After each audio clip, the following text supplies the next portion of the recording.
October 2024 promises to bring us the unexpected. There are surprises coming via Uranus on the fixed star Algol, but at the same time, we also have some extremely positive aspect patterns forming in the sky, including a beautiful water trine. I'm going to talk a bit about how this month unfolds for the world. We'll be talking today about King Charles and his health. It looks difficult for him in this month ahead. Some complications in the sky for Kamala Harris and her position as she rises to greater power, and possibly as well some superior difficulties in the war situation in the the Middle East, because of what we see as Mars forms a square to an Aries full moon in the sign of Aries.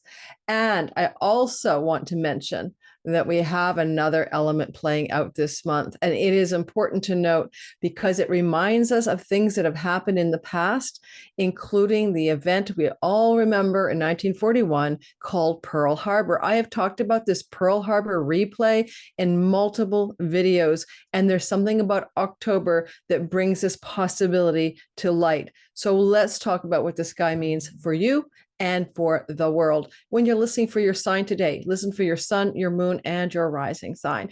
All three, whatever you like, but your rising sign is you in the game of life. This is your avatar, your character. The eternal nature, the permanent you is the sun, but also, hey, career and purpose. And the moon can be home, safety, mind, body, how you think and feel about your life, as well as mother figures, not just as the father can be father figures. So let's talk about October. Before we start on October, and we're going to do a quick review of September because I really caught the hurricane and predicted that in the United States. If you're new to my channel, my name is Lori Lothian. I'm using the Western tropical zodiac and the whole sign house system. Plus, I use a lot of fixed stars and minor asteroids, and we'll be using the minor asteroid Libitina for funerals in this month ahead's astrology. In the month of September, I talked a lot about Gong, the water serpent, and I talked about Apophis, the world destroyer, and I'll share a bit more about how that actually did play out.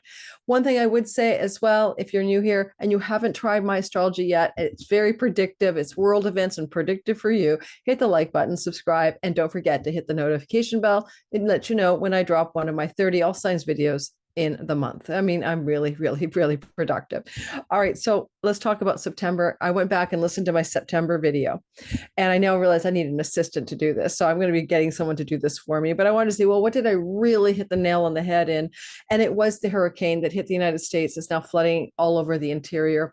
And, like the Carolinas, et cetera, with catastrophic, even biblical floods. I just read the Washington Post headline, biblical floods hit the United States.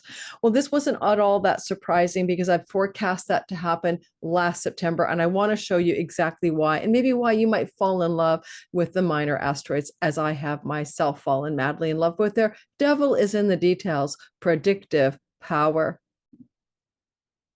So I'm just going to navigate us over. I know you probably won't have great sound quality when I do this, but I want to navigate us over to a little bit of a replay section from last week's astrology, okay? The first clip I'm going to show you is just a short, like 30-second clip from my beginning of my September video from last month. And I'm going to show you a little longer one where I explain the influence of the asteroids. And when you watch this clip, it's because I could see something really intense happening. I'm also mentioning other elements that are still in play. I'm recording this video September 30th. It's probably going out either on the 1st or the 2nd of September. And until at least the end of the first week of October, we still have some intensity going on regarding the possibility of, well, you'll listen to the other element. Here we go.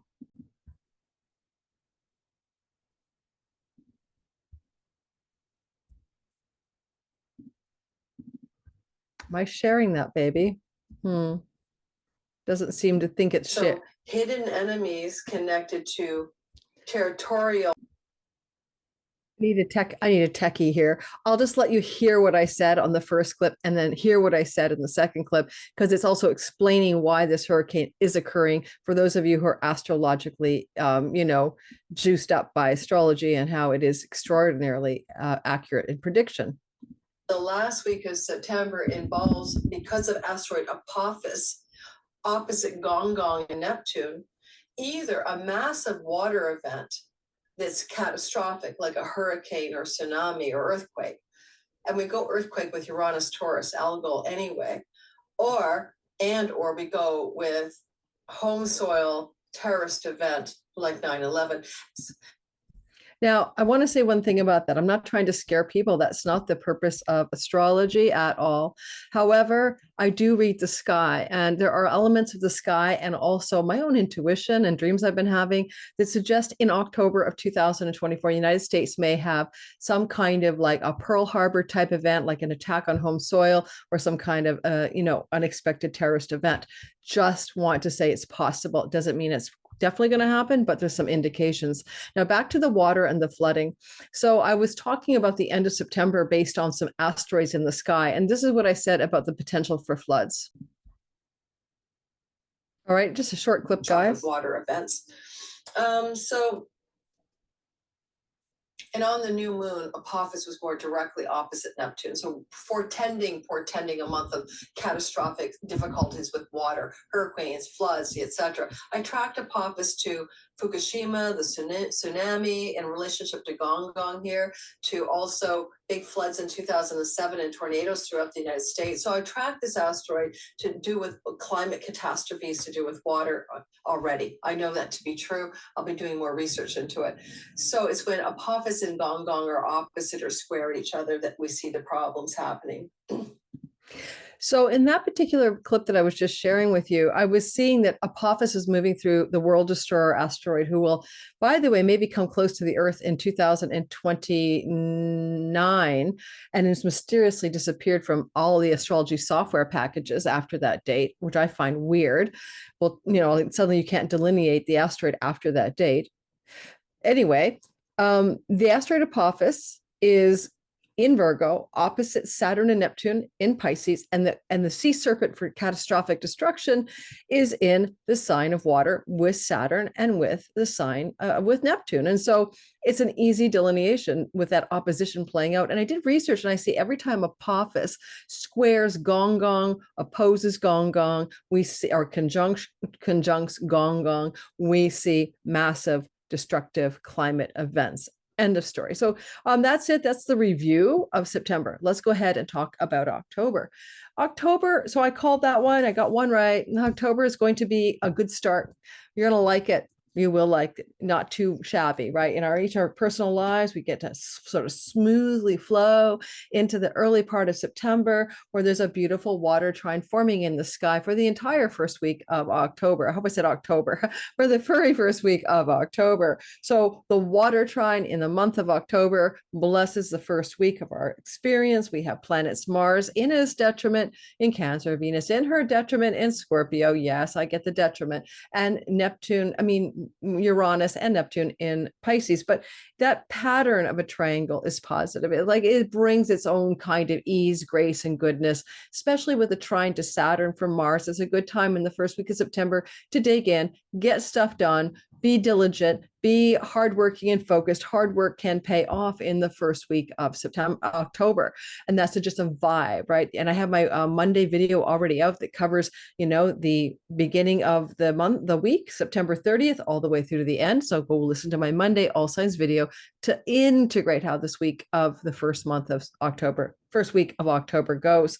However, we begin to move into some bumpy territory pretty quickly, making the second half of the month pretty intense. I had a dream like 3 nights ago, and I woke up from it. First of all, I had a couple of dreams and synchronicities around themes that remind me of 9/11, but also I had a dream about October 14th. I woke up and I said to my partner, something big is happening on October 14th. Now, I tend to skip a beat as a psychic, and I am a remote viewer, and I tend to skip a beat by going, oh, it's on the 14th, and then my client gets back and goes, oh, it's on the 13th it happened, or on the 15th. So let's say the 13th, 14th, and 15th, watch out. I don't know what it is, but I know we're moving into a moon as well that's really difficult. So just want you to be aware of that. But before we get to what is going to be the really crunchy middle of October, not only do we have that wonderful, beautiful trine, but then we move a little bit later around the 7th to the 10th of the month, and we begin to see that Jupiter will be flowing to Mercury, and that is another beautiful positive energy. And actually, just before Jupiter turns retrograde, retrograde Jupiter, we'll talk about that, on October 9th through to February. direct. Just before Jupiter turns retrograde, he will be flowing to Mercury. And that's always a feel-good energy. Mercury is moving in a harmonious, flowing way through the sign of Libra, the sign of contracts, negotiations, peace, harmony, one-on-one relationships, to Jupiter in the sign of Gemini. Yes, he's in his detriment, but he's also doing his best. So we can get some really good news, feel-good news individually, some good prosperity commercially, individually, and collectively around the, even good economic indicators may pop up because Libra can represent the scales of commerce as well as justice, as well as matters to do with peace and peace treaties and alliances. So let's see what good news wants to try to happen between October the 9th and the 7th and the 9th. If I say September again, I'm going to shoot myself.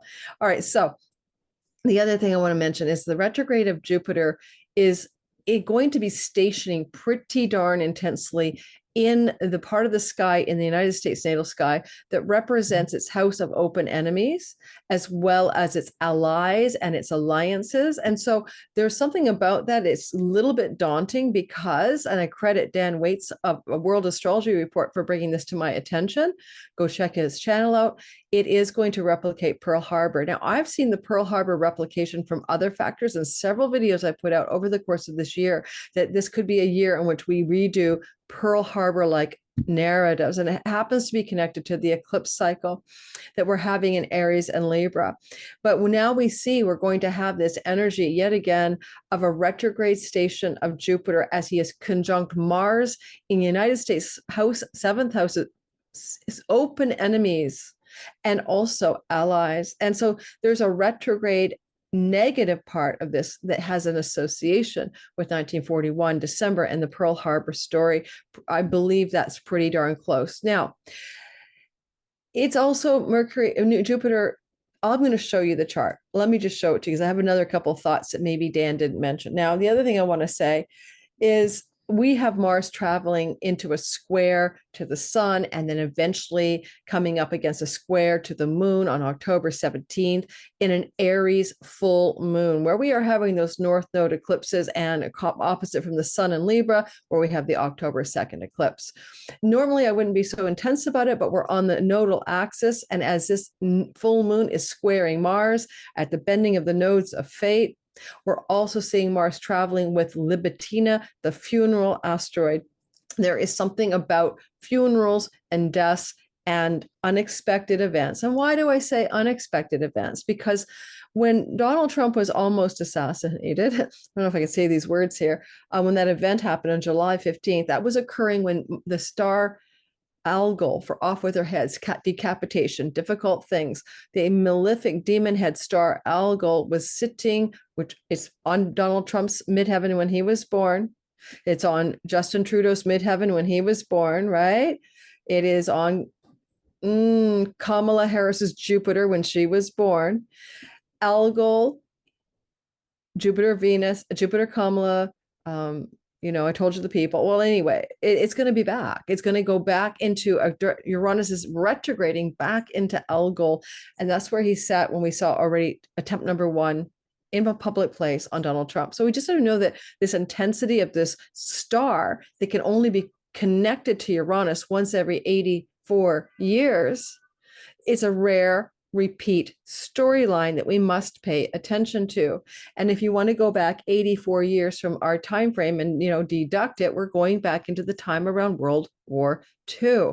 So we're seeing the similar thing with Uranus and Algol that we saw with Pearl Harbor and the beginning of the United States involvement in World War II. Now, this could indicate, of course, something obvious, like the United States gets involved in a global conflagration, right? Gets pulled into the war in, Ukraine, Russia, or the Middle East, and starts to really get into it rather than being either proxy or on the side or nail biting or giving weapons and money, but actually really jumping in. So I hope not, but we shall see. This war in the Middle East was created by the eclipse. Not really. I mean, the eclipse represents the energy that was going to unfold, but it doesn't make it happen. It's not causal, it's correlative. But with eclipses on the South Node in the nation of I in the Middle East, you know what I mean? I just don't want to say that word too often. I get trolled, botted, whatever. With the nation of I in the Middle East, the eclipse happened at 21 degrees of Libra last October the 14th, and a week before that, right on the ascendant, the 23-degree ascendant of the nation. And right before that, we had the beginning of the conflagration with Gaza because of the invasion that happened. And, don't want to say the words get me flagged. You know what happened back in October. That was brought on by this eclipse. This eclipse cycle triggered it, and it tends to mean that this is a kind of war or event going on in the Middle East that can take up to 18 months to resolve, only because it was brought on by eclipses, and eclipses are all about the 18 cycle, right? 18 months and 18 years.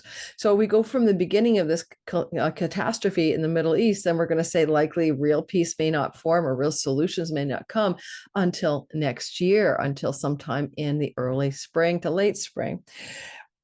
Now, we also have Mercury going to square Pluto and in the middle of the month as well. Mercury squaring Pluto October 13th and 14th is intense news that Mercury is going to deliver from the scales of justice and square Pluto and Capricorn. Let me show you the sky, and we'll go through this month together. And then I will do your sign. What am I going to focus on for your sign? Because I already will be putting out that Aries moon video. All right. I will be doing that. I think what I really want to focus on for you is a beautiful wedge forming in the sky. I love wedges with Venus, something positive for you.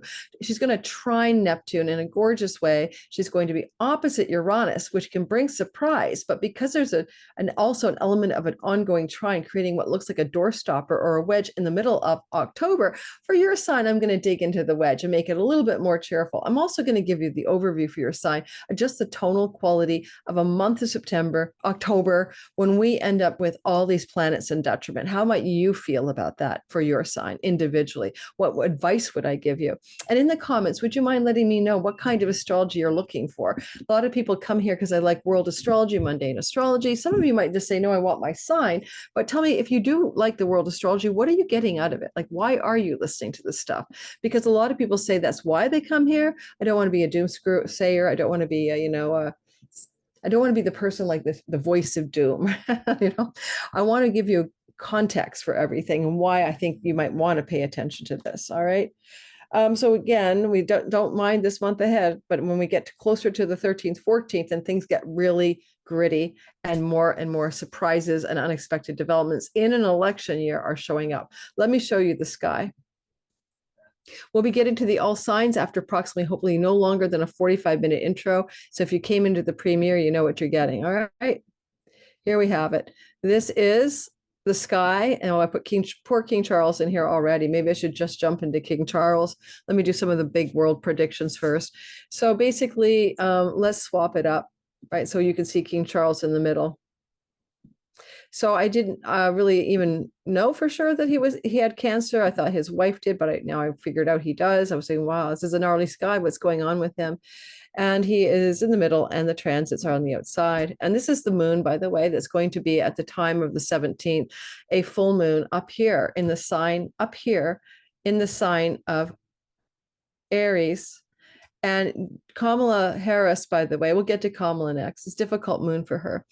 Okay, so for the King, Charles, like Donald Trump, born to lead, right? He has a Leo ascendant and Pluto, and that's a part of his intensity. And Trump has the same thing, although Charles carries Pluto front forward in the front view of his ascendant, means he's faced death, and of course his wife Diana is an example, and he's intimate with death, and he may be one to look deeper than the surface of reality. And we all know that's a bit of a mystic and occultist, right?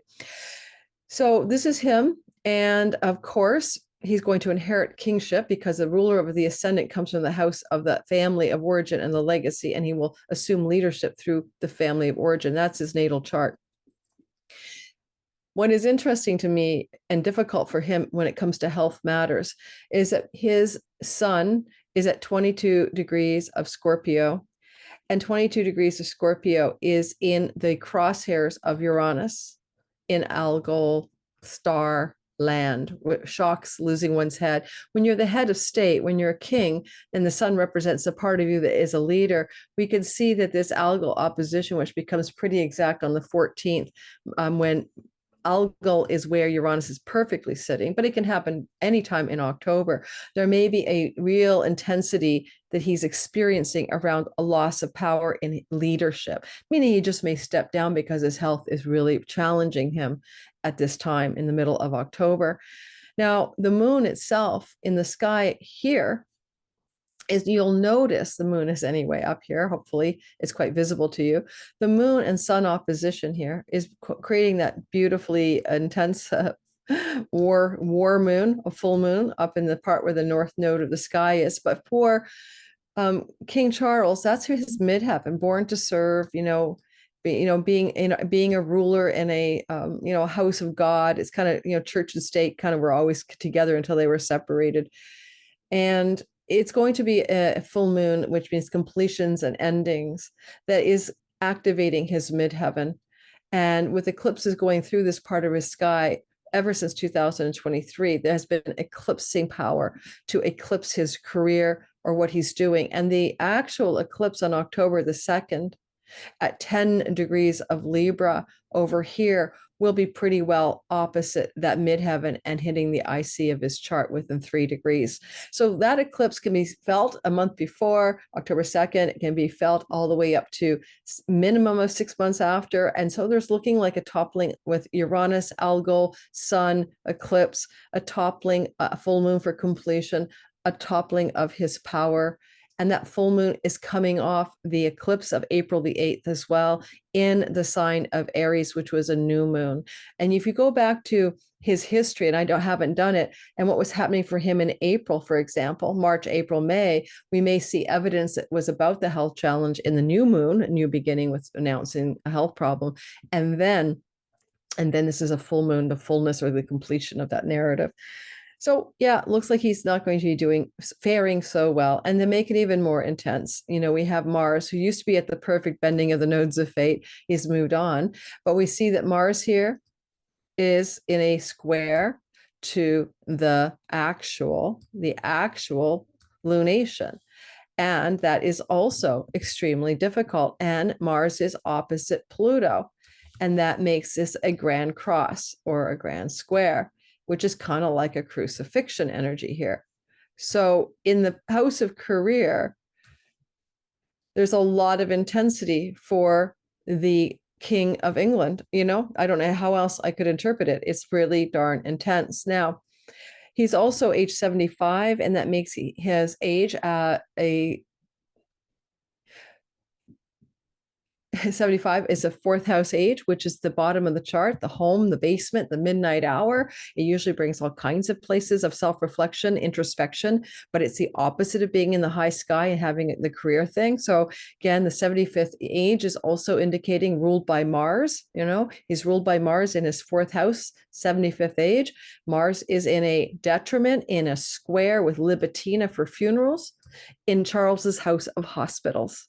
So in his house of hospitals and in his house of illness are Mars and Pluto, and they are squaring his career story. So I would say that Charles is in trouble during the month of October. Moving to another person, Kamala Harris has got some real challenges coming up for her. Okay, the golden girl, the anointed one, the one who is most likely, I think, to win, but I don't know if Donald Trump will make it to the election, and I'm not going to talk about him today. Let's just talk about Kamala Harris. All right. I'm just going to show you the sky, and I'll pull her chart up too. So let me do that. Let me just grab the chart. And if you're listening in the live premiere, hit that like button and subscribe. And if you're watching it later, please do. I do come to most of my premieres and chat with you about the content as it plays live, Forrest both, or plays in replay or pre-recorded. And then I also take your questions, not personal, obviously, but about the astrology of the moment. So this is Kamala in the middle of the sky here, the middle chart. And this outside chart is our existing retrogrades and everything else that's going on. And remind you that Jupiter will station retrograde on the 9th. And the after chart of this will be the United States Sibley chart. And then we're doing your all signs. So the bottom line is we see that she's an ascendant at 24 degrees of the sign of Gemini, and her sun is at 27 degrees of Libra. It is an indication with that solar placement that she has some really significant challenges at this time. And with the sun at 27 degrees of Libra, it is also in a square to Pluto. Now, Pluto can bring power in that T-square alignment, and this is the last time Pluto will square her sun in her lifetime. Has been squaring her natal sun only in the last 3 years, right? Ever since she became elected, and that's taken her to a new rise to power, and it has worked on her behalf. But Pluto is squaring her sun in the sky in October, and I've got it set right now for the 20th. I meant to have it set for the 17th. So, oh no, that's her birthday. What am I saying? So the 17th, just as she's approaching her birthday. And we see the square of Pluto. That's bad enough. But remember the big grand cross that I drew for Charles? I want you to look at that here for Kamala as well. So then we get the Mars problem, not the Mars problem. Sorry, the Mars problem here. Yeah, there's a square. I'm drawing the big square. Yes, I'm doing it. I got this. The moon is here. Right. And it's also a moon on her moon. She's having a lunar return. That just means that what I'm about to draw in the sky will imply for her intensity over the course of the next 28 days, because a lunar return is mixed up in this. So, and we have that square here, and then we have the square here, and that's a grand square, the box across, the crucifixion, call it what you want. It's not a fun ride. And in her chart, therefore, what is going on is that she may find that this energy, it connects to her natal sun, from the sun on her sun, oh my goodness, she's almost at her birthday.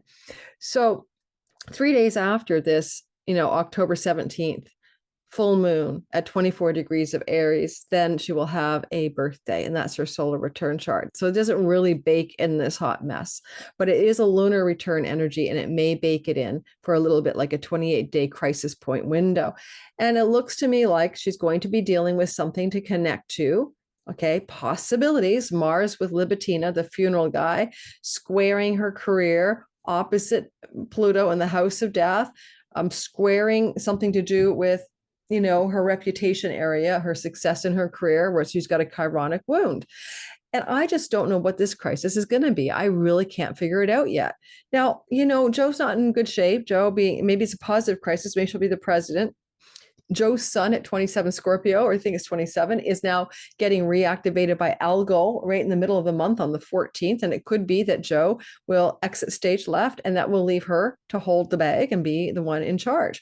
Joe's moon is currently opposite, being opposed by a solar arc Pluto, and more or less squared by Pluto, more intensely after November 17th, when Pluto moves back to Aquarius.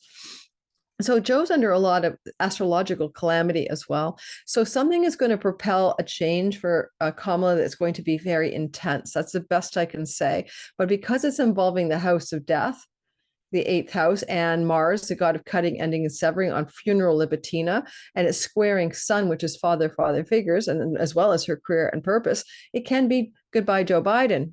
That's what I can say. And maybe that's the big crisis coming up on the 14th, 15th, 16th of October.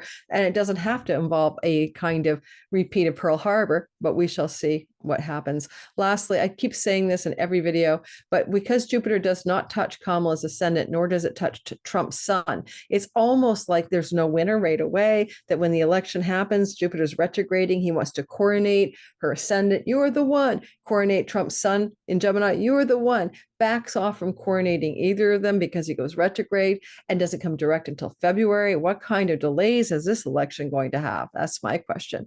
Or what kind of chaos is going to unfold?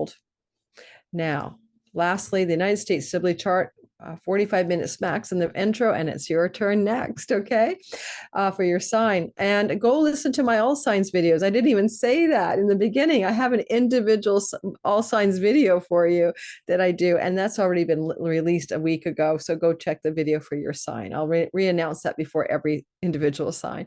All right, so we're going to look at the United States Sibley chart, and then we're going to cut out of here. I just want to show you the 7th house of the United States. Oh, and I also wanted to mention Isreal. You know what? I'm just going to talk about it without drawing all the charts and just say a few things, okay? Without having to pull those charts out of the back end. Recently used transits. There we go. All right. The nation of Israel is a Libra rising. With that in mind, the Libra rising story, a full moon on the descendant of the nation means in the house of enemies that they can visually see, there is a full moon in the sign of war Aries with Chiron there. What could it possibly indicate? And the North Node amplifying the intensity of it, which is exactly when, in all of my videos, I talk about this eclipse cycle happens for this country in the Middle East. They always go back to war with their neighbors. It always happens, okay? Including the 6-Day War and other things. So this energy here is also going to be, right, for that country, for that nation.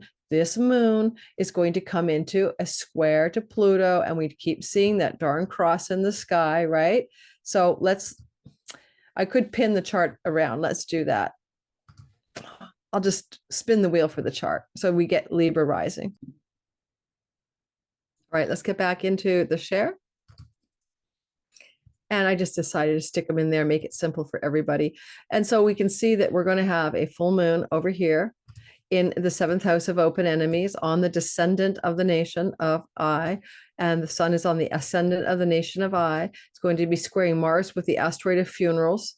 Now that's already played out with the flooding and the hurricane, because that asteroid has been in the last week of September with this asteroid Libitina.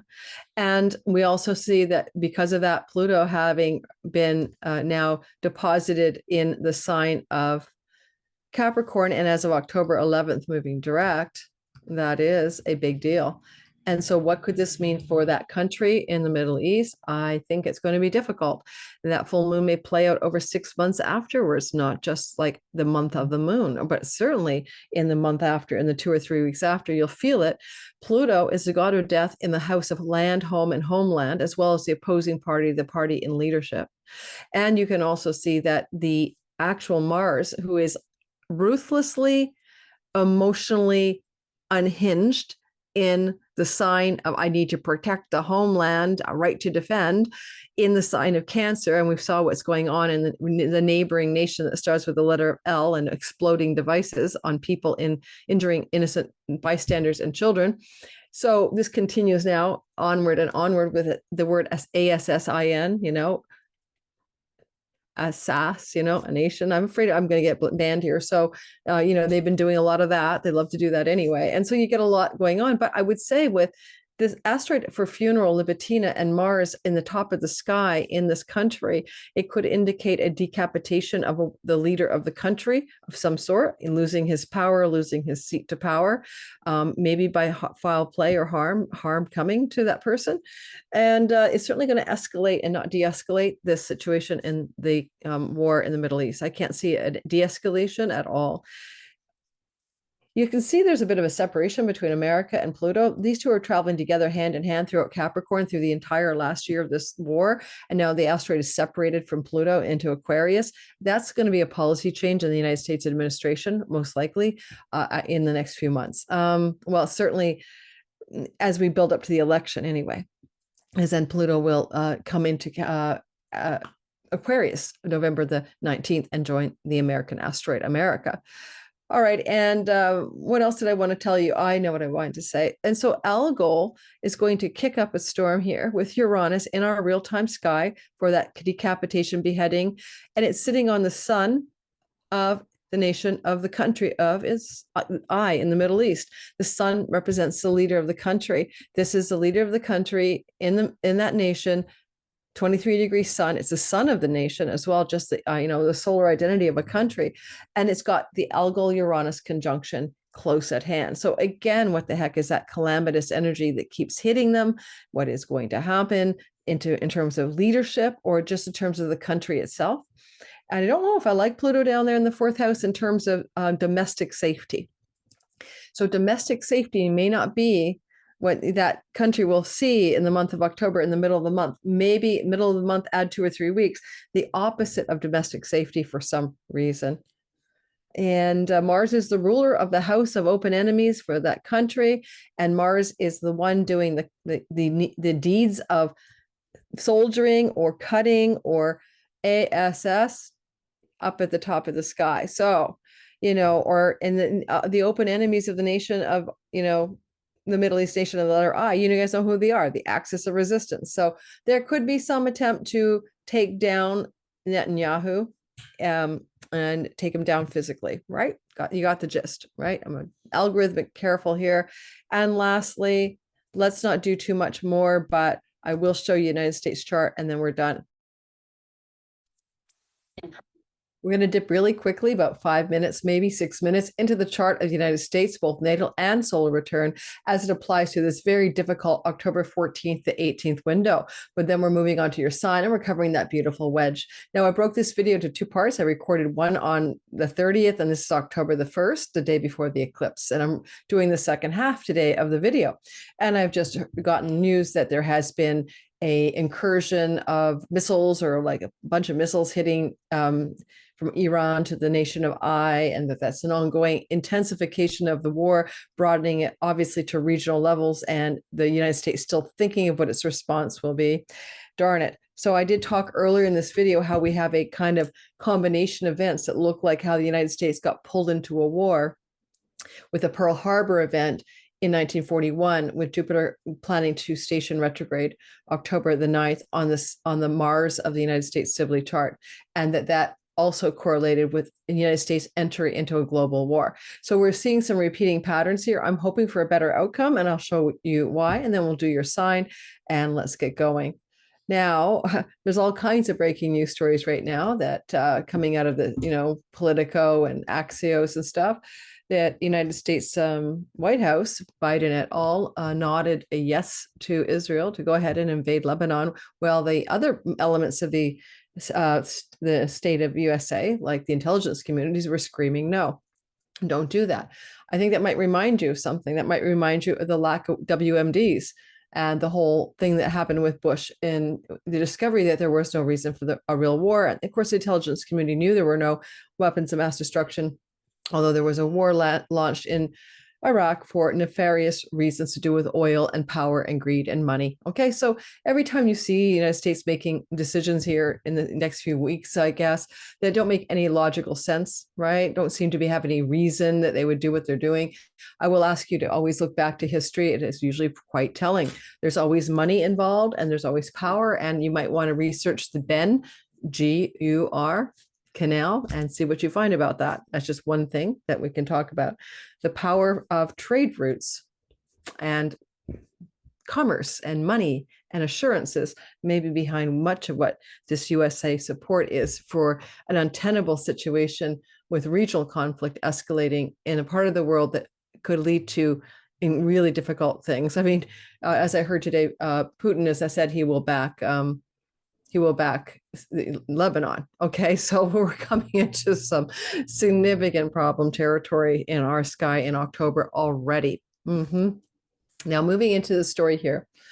This is the United States solar return chart. And remember, I told you we have this gnarly mid-October story. Before we go anywhere, look at the solar return chart. The leader of the country, July of 24 to July of 25, involves a Leo energy. Well, of course, Donald Trump has his ascendant at 29 Leo, but also this Leo is ruled by the planet, the sun, which is co-joined with a female. And that could indicate that, well, you might make an assumption that a leader in an election year could be a Leo. You could also say that the ruling planet, the sun conjunct the sun, which represents leadership, may be a woman who was in a hand of the king office, ninth house hand of the king. In other words, vice president becomes president. It's a possibility. Is it a probability? I am not sure. The other thing I want to say is that you can see that United States solar return is not a Sag rising. A solar return changes. It is ascendant in Scorpio. The identity of the United States is in the natal 12th house of the USA, backroom deals, negotiations, and secrets. And the overt ascendant of the United States, a Sagittarius rising, falls into the house of commerce and money matters. So there's a lot to say about the United States actions being based on secret back deals and negotiations, and the ascendant of the United States being involved in money endeavors through backroom deals and negotiations. What about this? What about this? Well, first, I don't like Pluto on home soil, right? That's what that can be termed in the solar return. Some kind of detonation or crisis of, calamitous, Plutonian stories in the homeland of the nation down here. But this can also mean death of a person in opposition to the current leadership. And as of July 24, the current leadership is the Democrat Party. So maybe an oppositional person could pass Pluto, someone who's fighting to take the position in the next election. Also, we have a Mars-Uranus conjunction, the same thing that came into exactitude on July 15th or so. And that's when, of course, we saw assassination attempt against Donald Trump. Once again, it's baking it in like clay to the whole of the essence till next July. This is the house of open enemies or adversaries or opponents, as well as allies. You can see some shocking disruptions of the allyships the United States has, but also some, what is Mars? Mars is weapons and war. And Mars is the terrorist events, and he's conjunct Uranus, shocking terrorist events coming to the United States from open enemies. I've talked about this in many different videos. Let's move on and talk about the actual chart of the United States born to be, but let's also remind ourselves to put the mid-October transits around the sky of the United States solar return chart.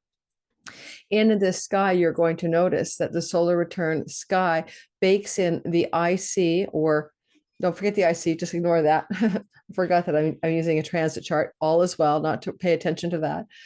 The outside wheel that's so difficult in the middle of October, all right, in which transiting Mars, moving through the heavens up here, right, with asteroid Libitina, which I've taken out, by the way, is going to come into a square to a moon, to a difficult moon that's going to occur in our skies over here. So I can move this time forward a bit. Let me do that. Let me clear it so I can get to the actual. Let me clear it so I can get to the actual day I'm trying to get to. Give me 30 seconds. I want to get to the actual moon on the 17th. The Aries war moon, we'll call it the Aries war moon. Oh my gosh. Sorry, guys, this is trying to be a longer front end than I thought it would be. Hopefully you guys know that your all signs is coming. So back to the story. We end up with the moon coming through the sky. The moon will be at 23 degrees. It's just progressed the chart a little forward.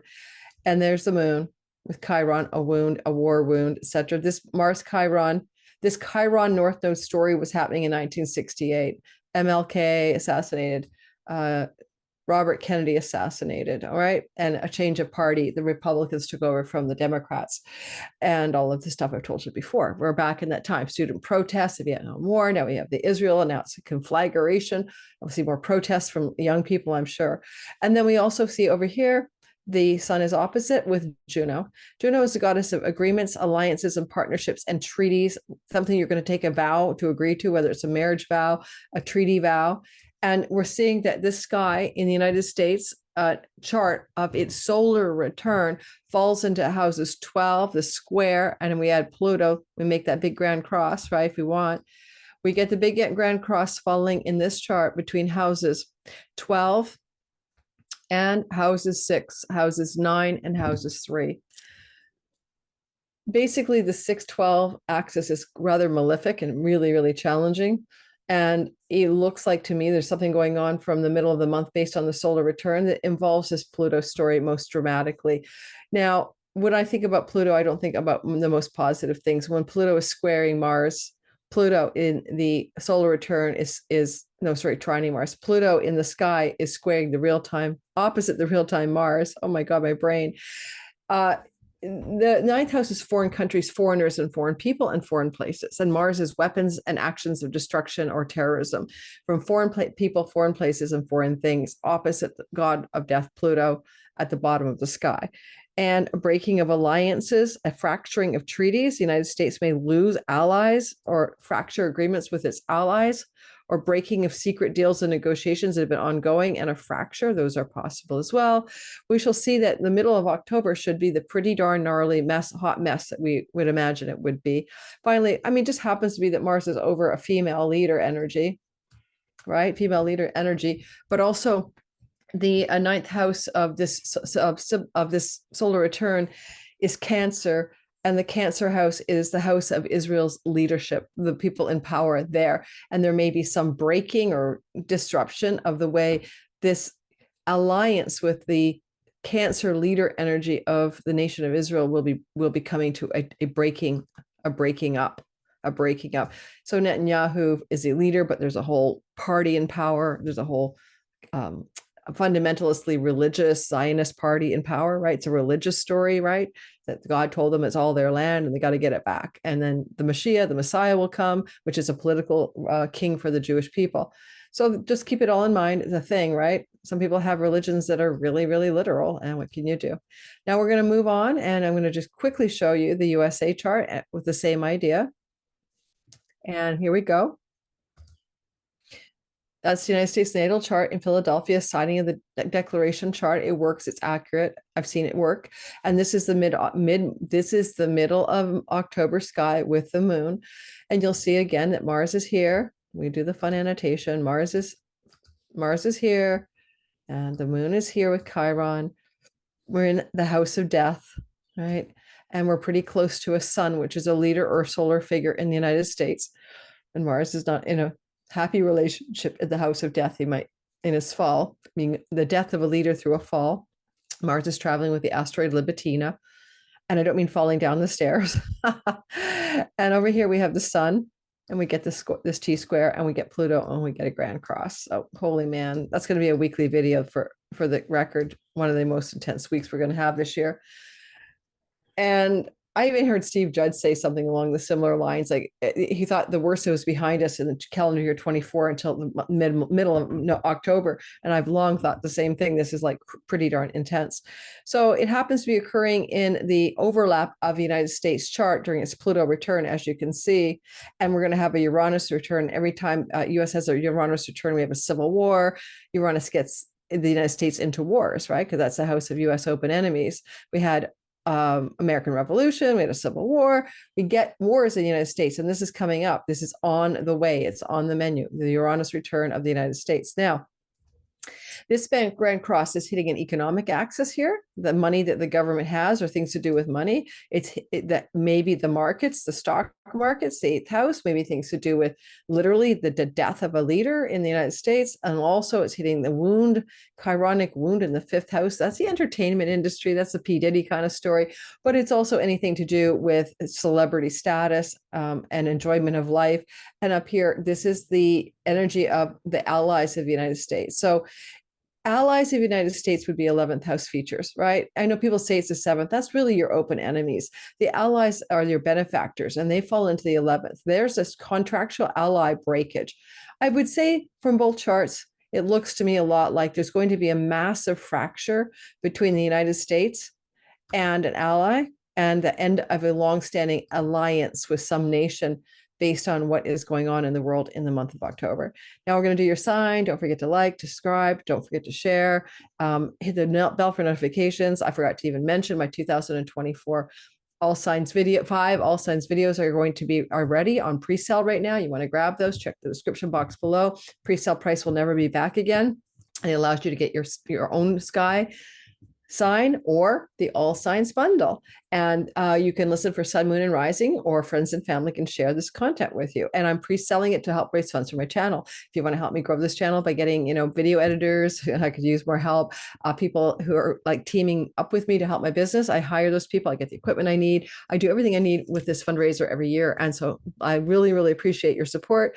And then these videos are delivered November 17th through your inbox. They never go on YouTube, and they're up to 2 hours long per sign, with a PDF guidebook that I'm writing for each sign individually, that I'm just putting together a few pages of my thoughts about your sign's journey through 2025.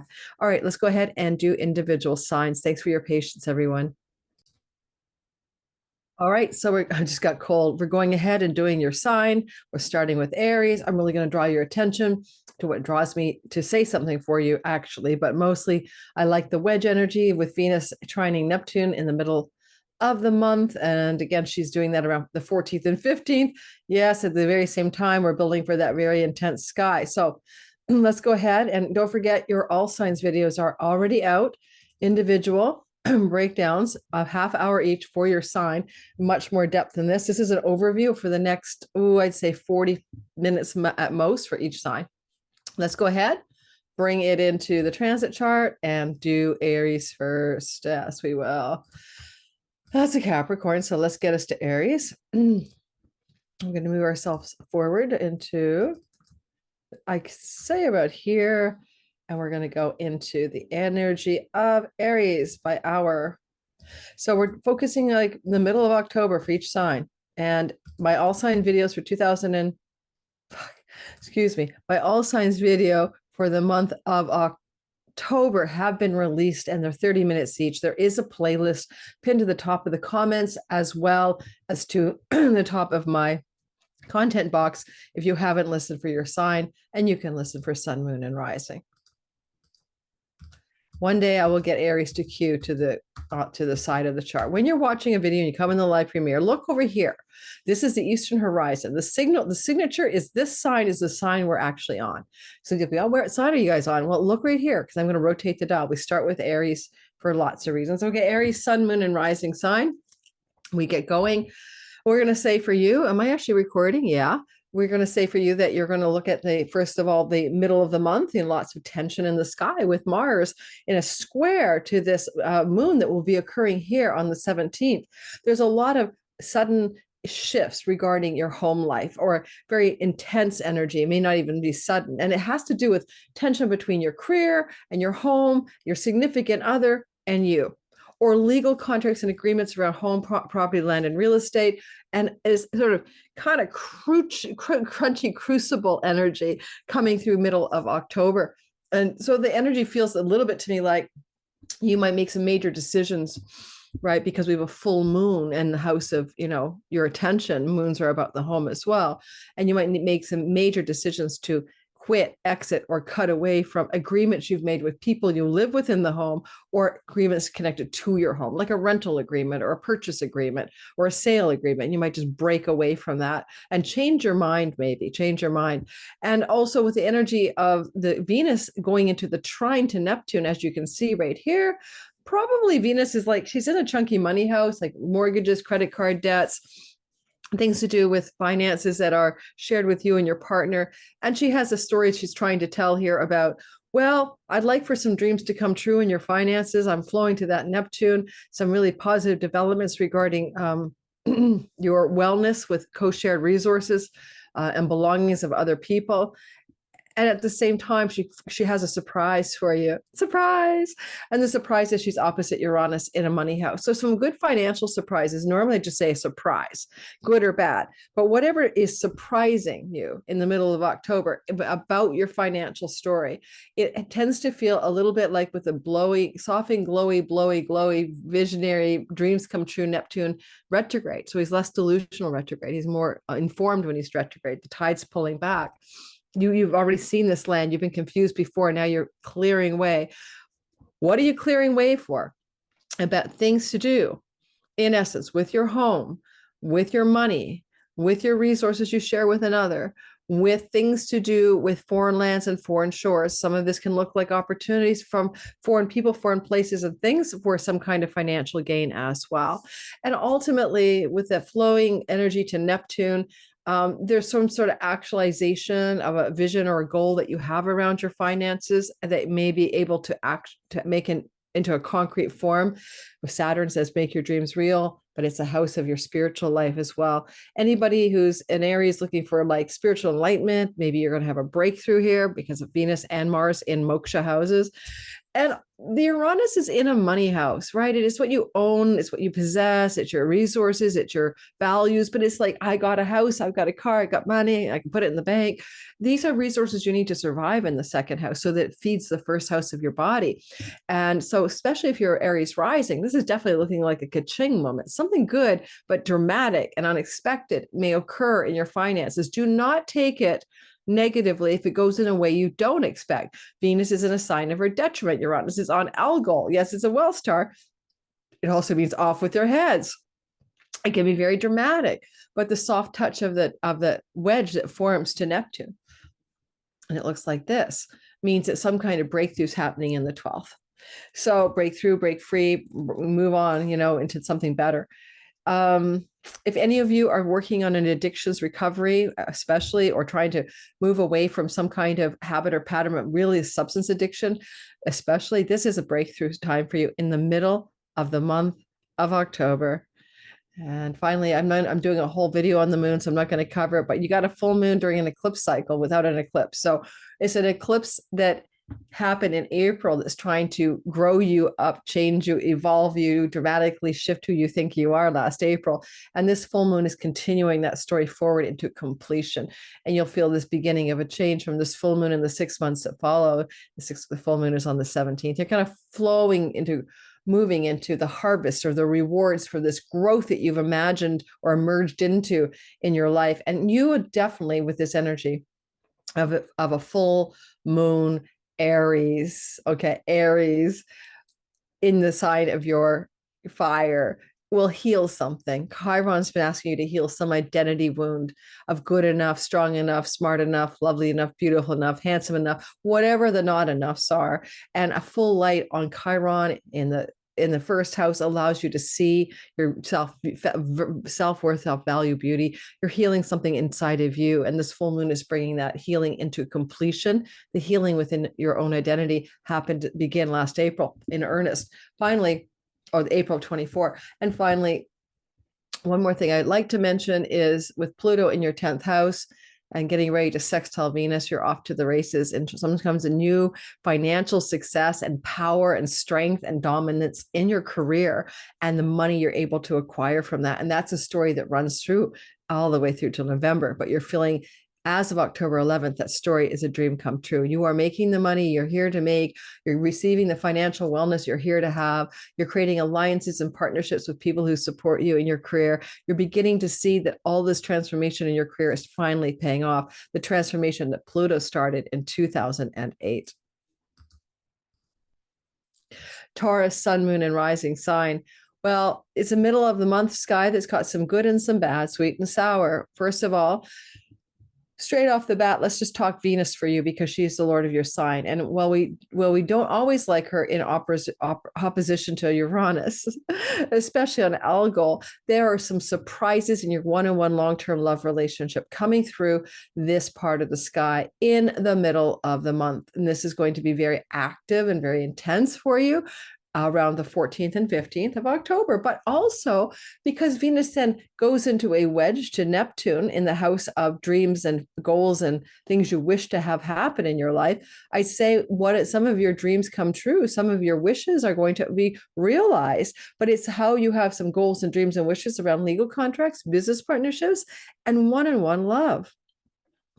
And it's going to surprise you. Could look like a wedding proposal. It could like a first date that blows you out of the water. You go off to a concert together and it's a dreamy, deep, soulful, creative union. Something wants to surprise you in that area of your life in the middle of October.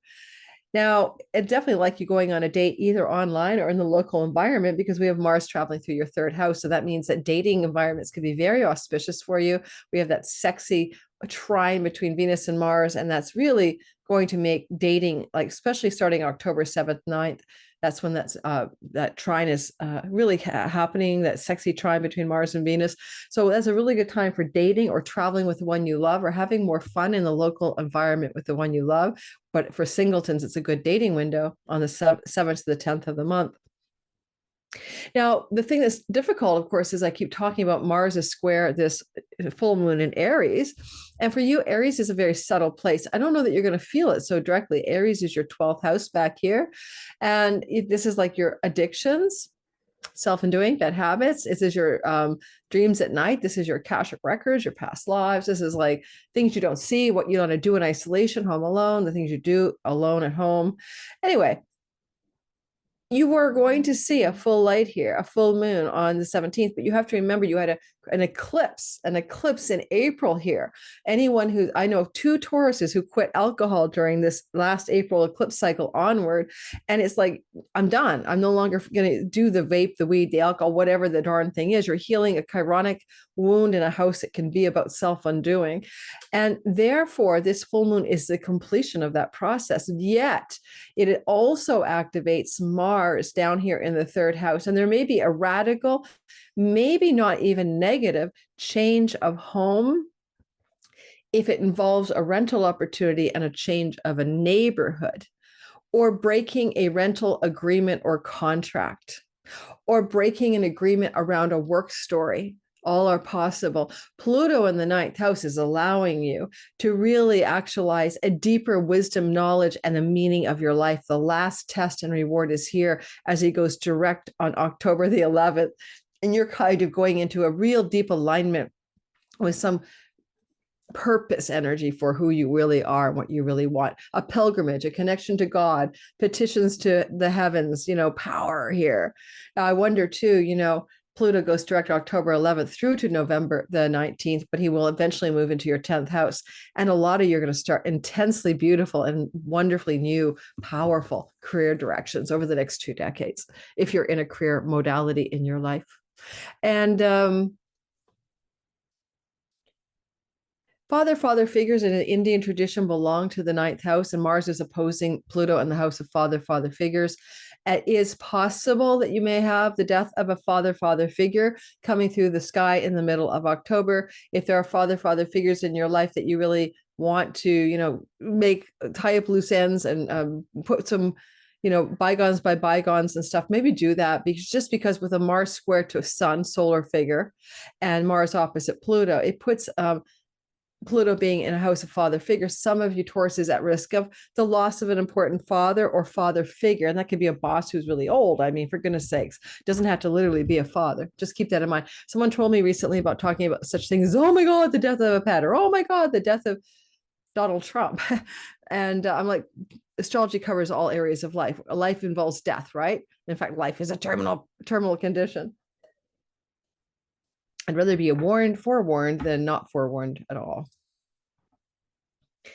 Gemini, sun, moon, and rising sign. It is, don't forget, I keep reminding you guys, if you want to listen to your 30-minute deeper dive video for your sign, it's out. The playlist for all the signs will be in the description box and pinned to the comments.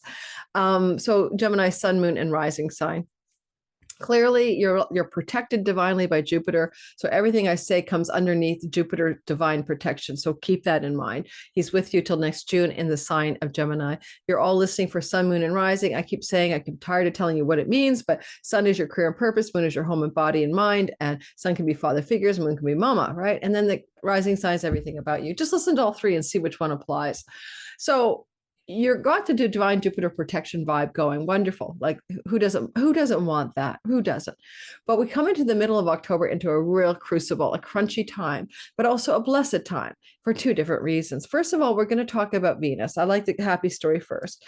I mean, Venus is going to flow to Neptune, a dreamy flow coming through the arc of career and work, some kind of I'm really loving this vision I have for my career, or my career is really loving me back, or if you're in a YouTube, Instagram Reels, Neptunian types of work platforms, those are really going to glow up as Venus from the house of the labor you do and the service you do and the work you do sweetly talks to Neptune. You may end up getting employed and a new dreamy job comes through, or you hire an employee and a dreamy employee shows up, or you're really loving the employee-employer vibe. And so all of this is sweet, but then also Venus is going to, at the same time, she dreams up with a Neptune, she's going to be in opposition to Algol. Now, it can be a wealth star, and it can also be sudden surprises and sudden shocks. Now, it's actually, despite the fact that it's Algol, it can be very positive. You may have a dramatic improvement in your health, at least a dreamy, visionary up level in your career. You may find yourself, this is October 13th and 14th, you may find yourself slashing hard at a bad habit, pattern, or addiction, and like really just ending it. I just say that because Algol is alcohol. The spirit of alcohol, the demon head, is also connected to alcohol. And Venus is opposing the goddess of pleasure and a sign of her fall from the house of health, while Mars is slashing and cutting in the house of what you put in your mouth. And they're also forming another kind of a wedge, really. So in the essence, you're going to look at this time in the middle of October where you're really just kind of like done with you, whatever it is. Usually Algol is alcohol, and he's in the house of self-undoing. It's really good for you to quit at this time. And also, there is a big full moon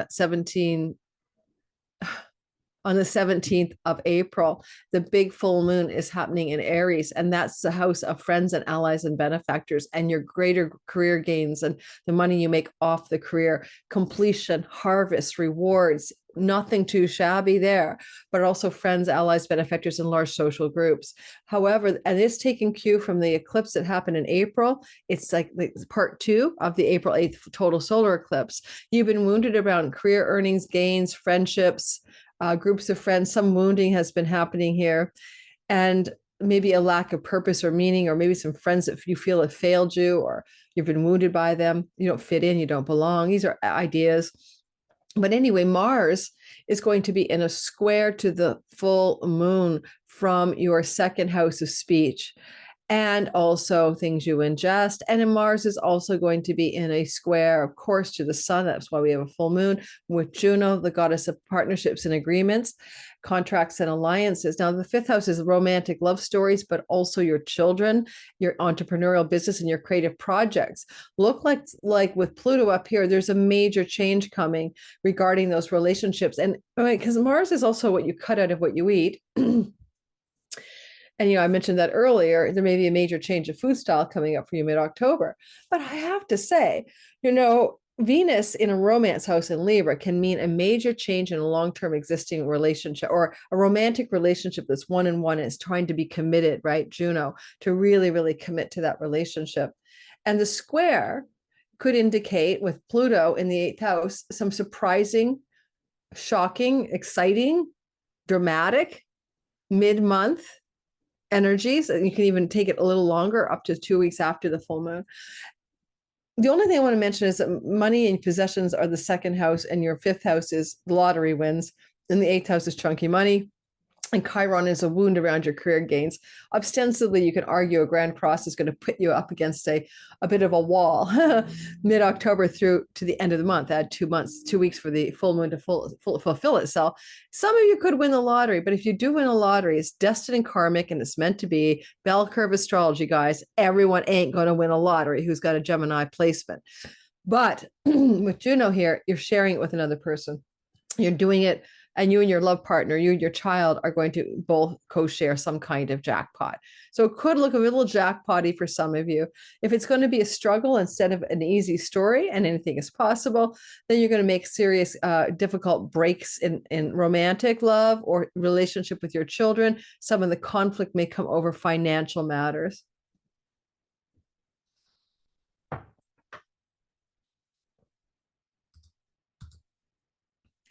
Cancer, sun, moon, and rising sign. The sky is showing you that you have Mars in your sign, right? Good luck. It's going to be there for a long time. November 4th, back again, January 6th to April 18th. You got a really rare, couple times in a lifetime Cancer marauding, Mars marauding through your sign. Don't worry about it. I've covered it in my Mars in Cancer video. Please go back and watch it. And don't forget my 2020 October videos for each of your signs is already out. Go get your Cancer video for a half an hour deeper dive than my 10-minute spiel here, or less. Now, playlist is click the playlist in the description box or the comments. Yeah, so back to you.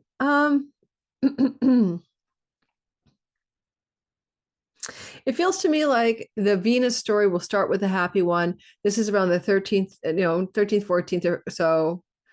I would even go the 9th to the 14th because of the trine to Mars. Venus is in a flowing space, and what she's offering up is a flow to Mars and a flow to Neptune. One of the things about this is going to do for you, perhaps, is make you feel around the 13th and 14th of the month very amorous, very romantic, very affectionate with your children. I know, not affectionate with your children, or amorous with your love partner, and you are the one making the moves. You're applying kindness, affection, friendship, and romantic energy to main squeezes and or your children, and you're in a more of a randy mood, and you got a little bit of mojo going on your sex drive as well in the middle of October.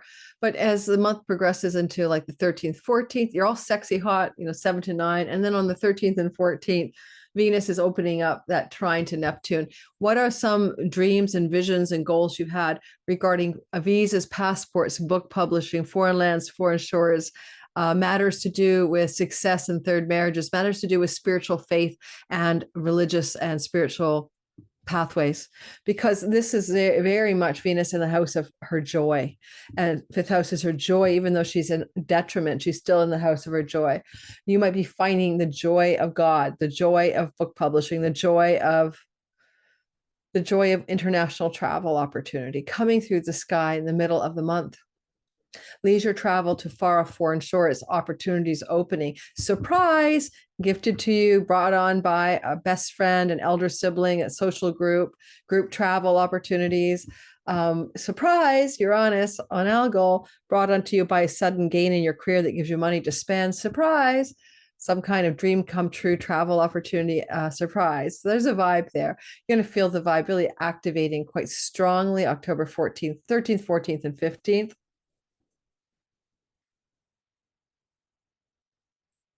Now, we see the difficult story on the 17th of the month with Mars in opposition to the full moon in Aries, square to the full moon in Aries, okay? Well, forming and getting ready to form a perfect opposition to Pluto. Holy man.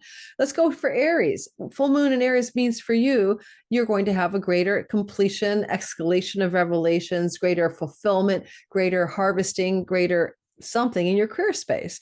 Now, full moons can also complete that. You might want to end a career path, and you might also just make one very bright and big and visible. There is an eclipse, though, and it is going to therefore ring of fire a little bit, meaning like a portal to the new in your career space. Okay. And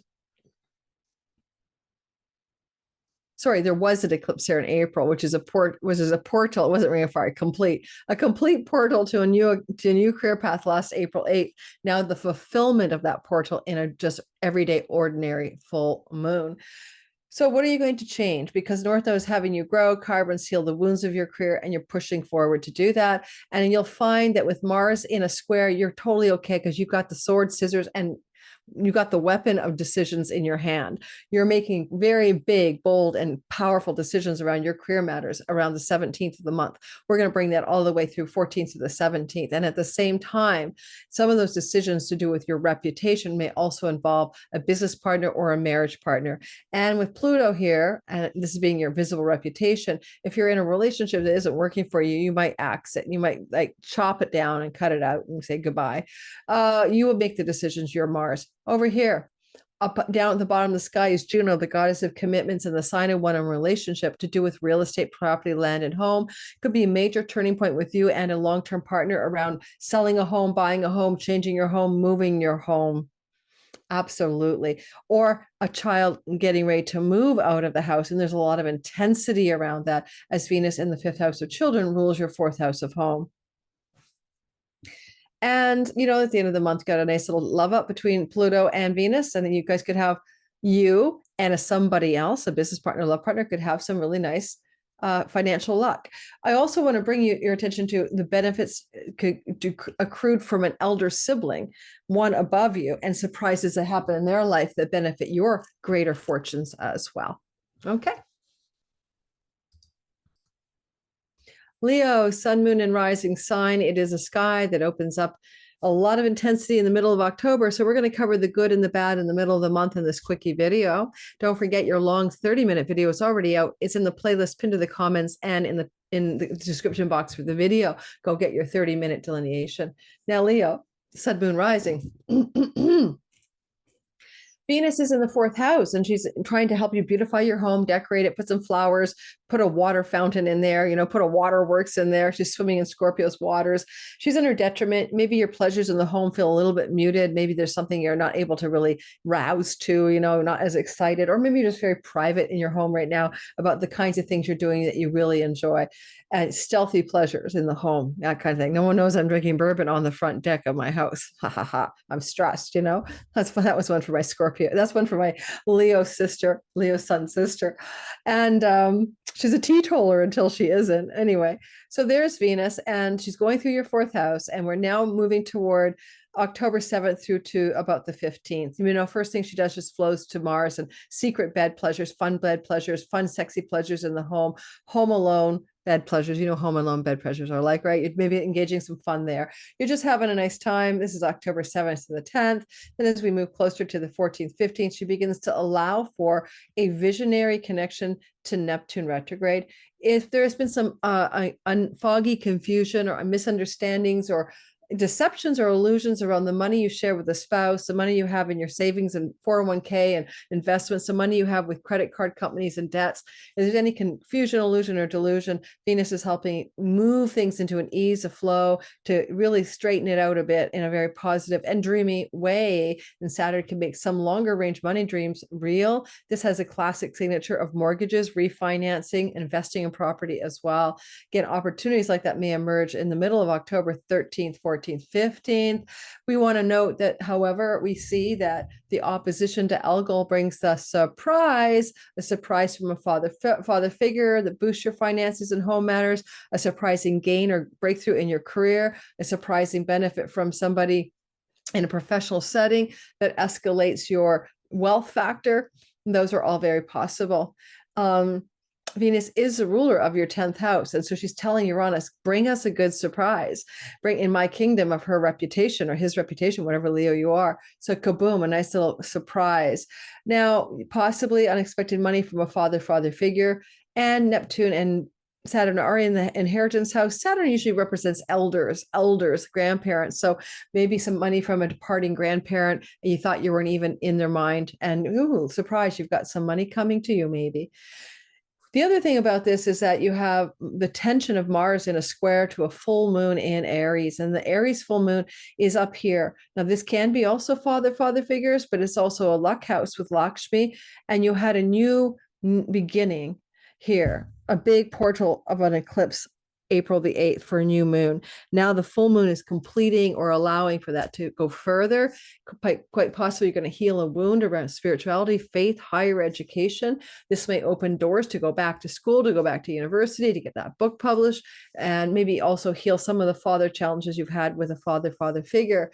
And also open up opportunities for foreign travel as well over the course of the 6 months that follow, but also the 2 weeks that follow. The moon on the 17th of October. You'll notice that this is also, however, squared. Oops, I just lost my picture. Squared by Mars.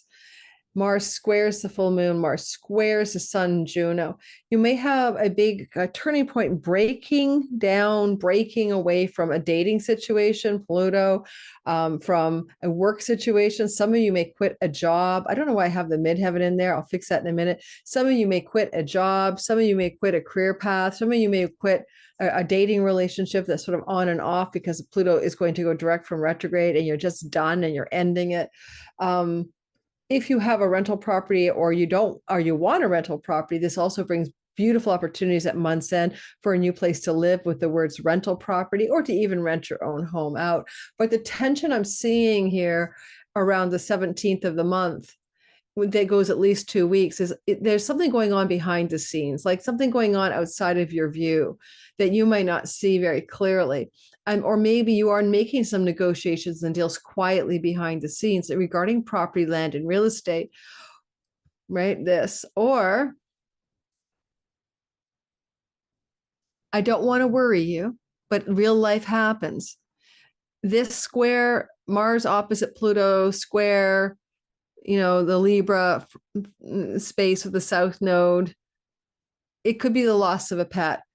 So there may be, especially an elder pet, may pass away in the last 2 weeks of October kind of thing. So life happens. So, you can't pretend it doesn't. Now, like, subscribe, and hit the notification bell. And just a reminder, my 2024 25 all signs videos are out. Go ahead and get them now on the pre-sale price. It ends on Halloween, October 31st, November 1st. It's gone. These are delivered to your inbox mid-November. Go check it out. Okay. This looks so royal, but I'm cold. And now that I put it around me, a friend of mine gave this to me. Was this from Haumea? I think it was, anyway, on the El Camino, and I just love it. Thank you, Haumea. I think this was from you, or was it from Danny? One of you guys gave this to me. Thank you. All right, we're moving on to the next sign, and I'm going to share the screen again. I may make this my de facto YouTube outfit. YouTube outfit kind of matches my subscribe button. All right. So we move into the Virgos of the world.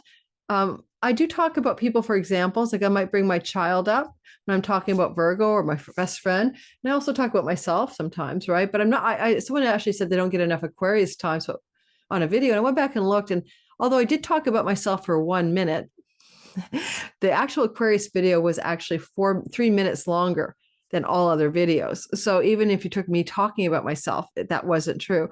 So let me just remind you guys, I just do my best to cover what I think is important for you. If I use examples, I usually don't make it take time away from the general content. Explaining something and how it happens for me is to show you how it could happen for you. All right. And I find people extremely picky sometimes. Yeah, I got less than the other person, or your team tired by the end of the video. I'm doing my best here to deliver free content. No, I don't need you guys to agree with me here, by the way. I'm not offended. It's just sometimes I'm I don't know what the right word is. All right. So Virgo, sun, moon, and rising sign. The thing I like about, going into September 7th to the 10th is the sexy vibe.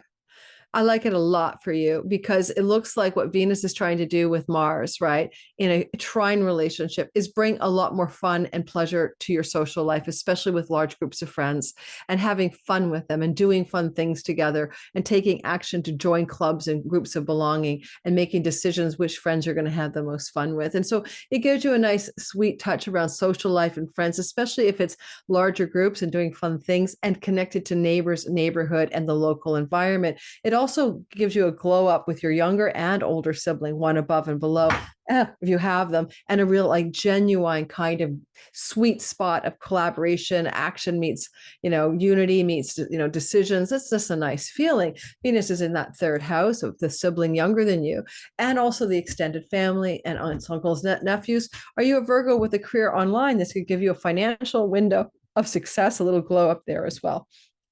Now, 13th to the 15th of the month, she will flow to Neptune. This looks like you might want to take a beautifully fun, super sensual, spiritual, and lovely trip with a significant other. And in that sense that Mars still gets involved in a general trine energy, grand trine energy, it would be a beautiful trip that brings fun, play, pleasure, harmony, sweetness, and a shared vision where you're really sitting with each other and communicating what your ideas are for the future together if you're in a relationship already. If you're not, you can meet somebody under this whole energy of October 7th to the 15th, and it could really bring into your life a relationship with somebody, and you have a lot of shared friends, a lot of fun, a lot of shared visions and dreams for your life together. It could be a new start to a very good relationship. And it is also going to be a difficult time when we move towards the middle of the month, especially the 17th, because then we're having a full Aries moon squared by Mars. It's a house of secrets. It's a house of things to do with, I didn't take the midheaven out. It's going to drive me nuts. Give me a sec. It doesn't need to be there. It was for my YouTube video stuff. All right, take the midheaven out and ascendant, descendant. What am I thinking? Go.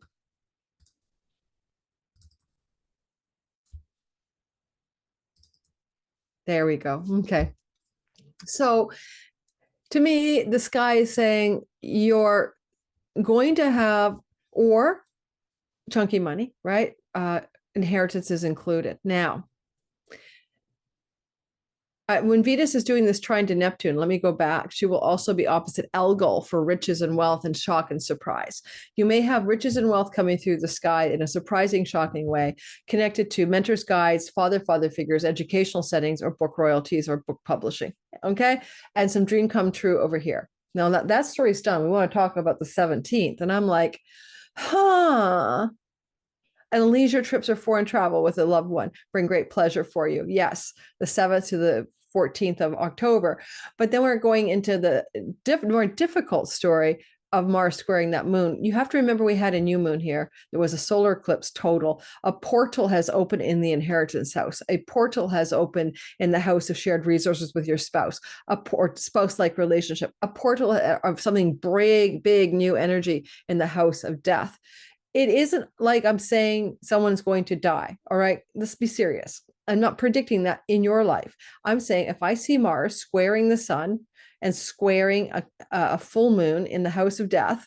Somebody could pass away, and it may involve also a transition of funds from a father figure, especially with both Uranus and Jupiter in father figure houses. It may be a bit of a surprise, not much warning, very fast moving. So keep that in mind. Otherwise, a lot of you who are blessed in your career through till next summer and doing really well might find this to be a very intense fracture with a friend, to do with secrets, to do with hidden motives, to do with things that haven't been spoken before.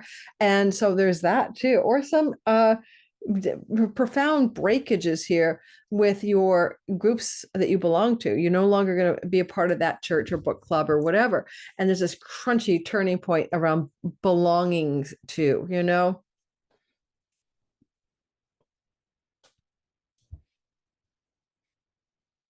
And you may have a profoundly difficult conversations with a marriage partner around shared monies and resources around the 17th of the month. And I say that because of the way yeah, it won't be that bad. It really won't be that bad. But the moon is going to be full, and it is in the shared money, and you've been having a wound with shared money. Like, okay, you know, my business partners not giving me enough. I'm carrying the load in my business partnerships. I have way too much.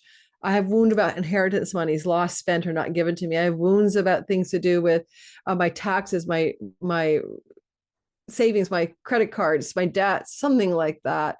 And this wound is like really nagging at you around the 17th of the month. Add 2 weeks at least.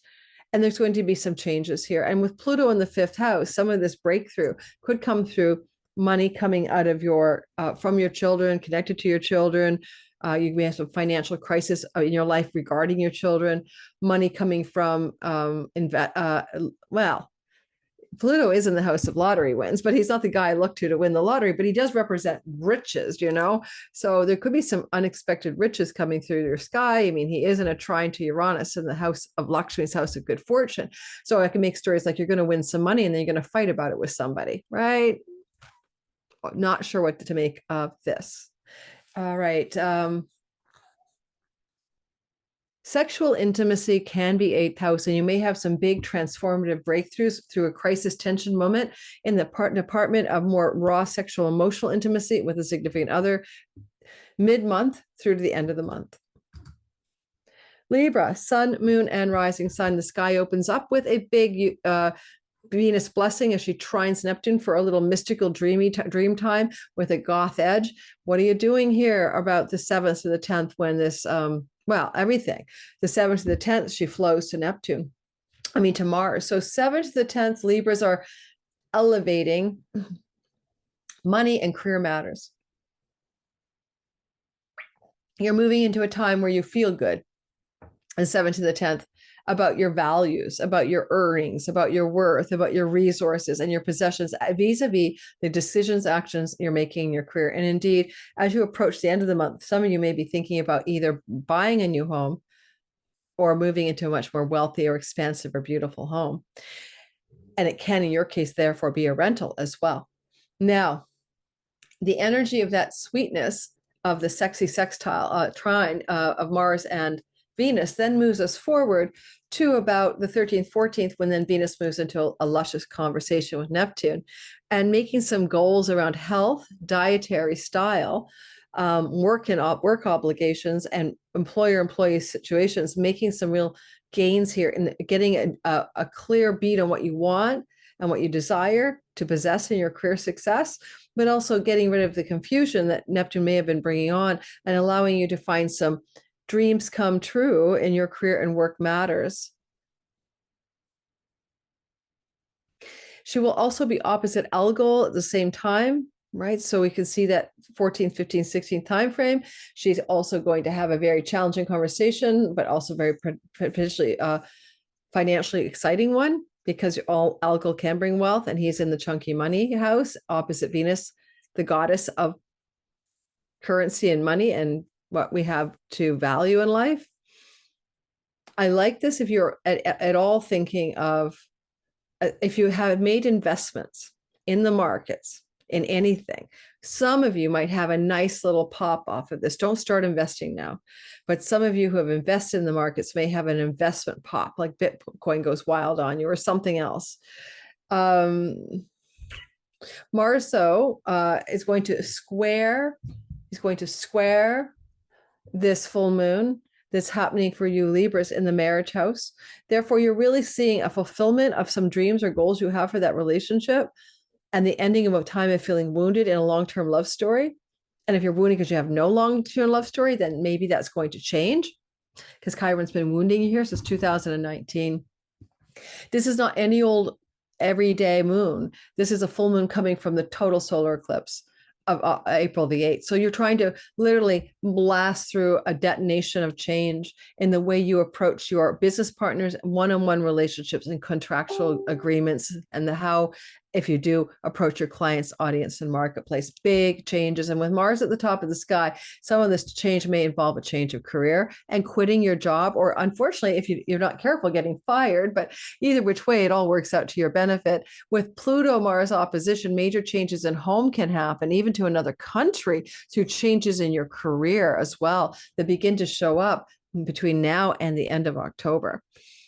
At the end of the month of October, you get a sweet little glow up, though, and that is going to offer you some really great financial possibilities regarding changes of home and career, or abilities to buy or sell home, or rent a home out, or become a leasee of an amazing home. Those are all looking really good for you in the month of October.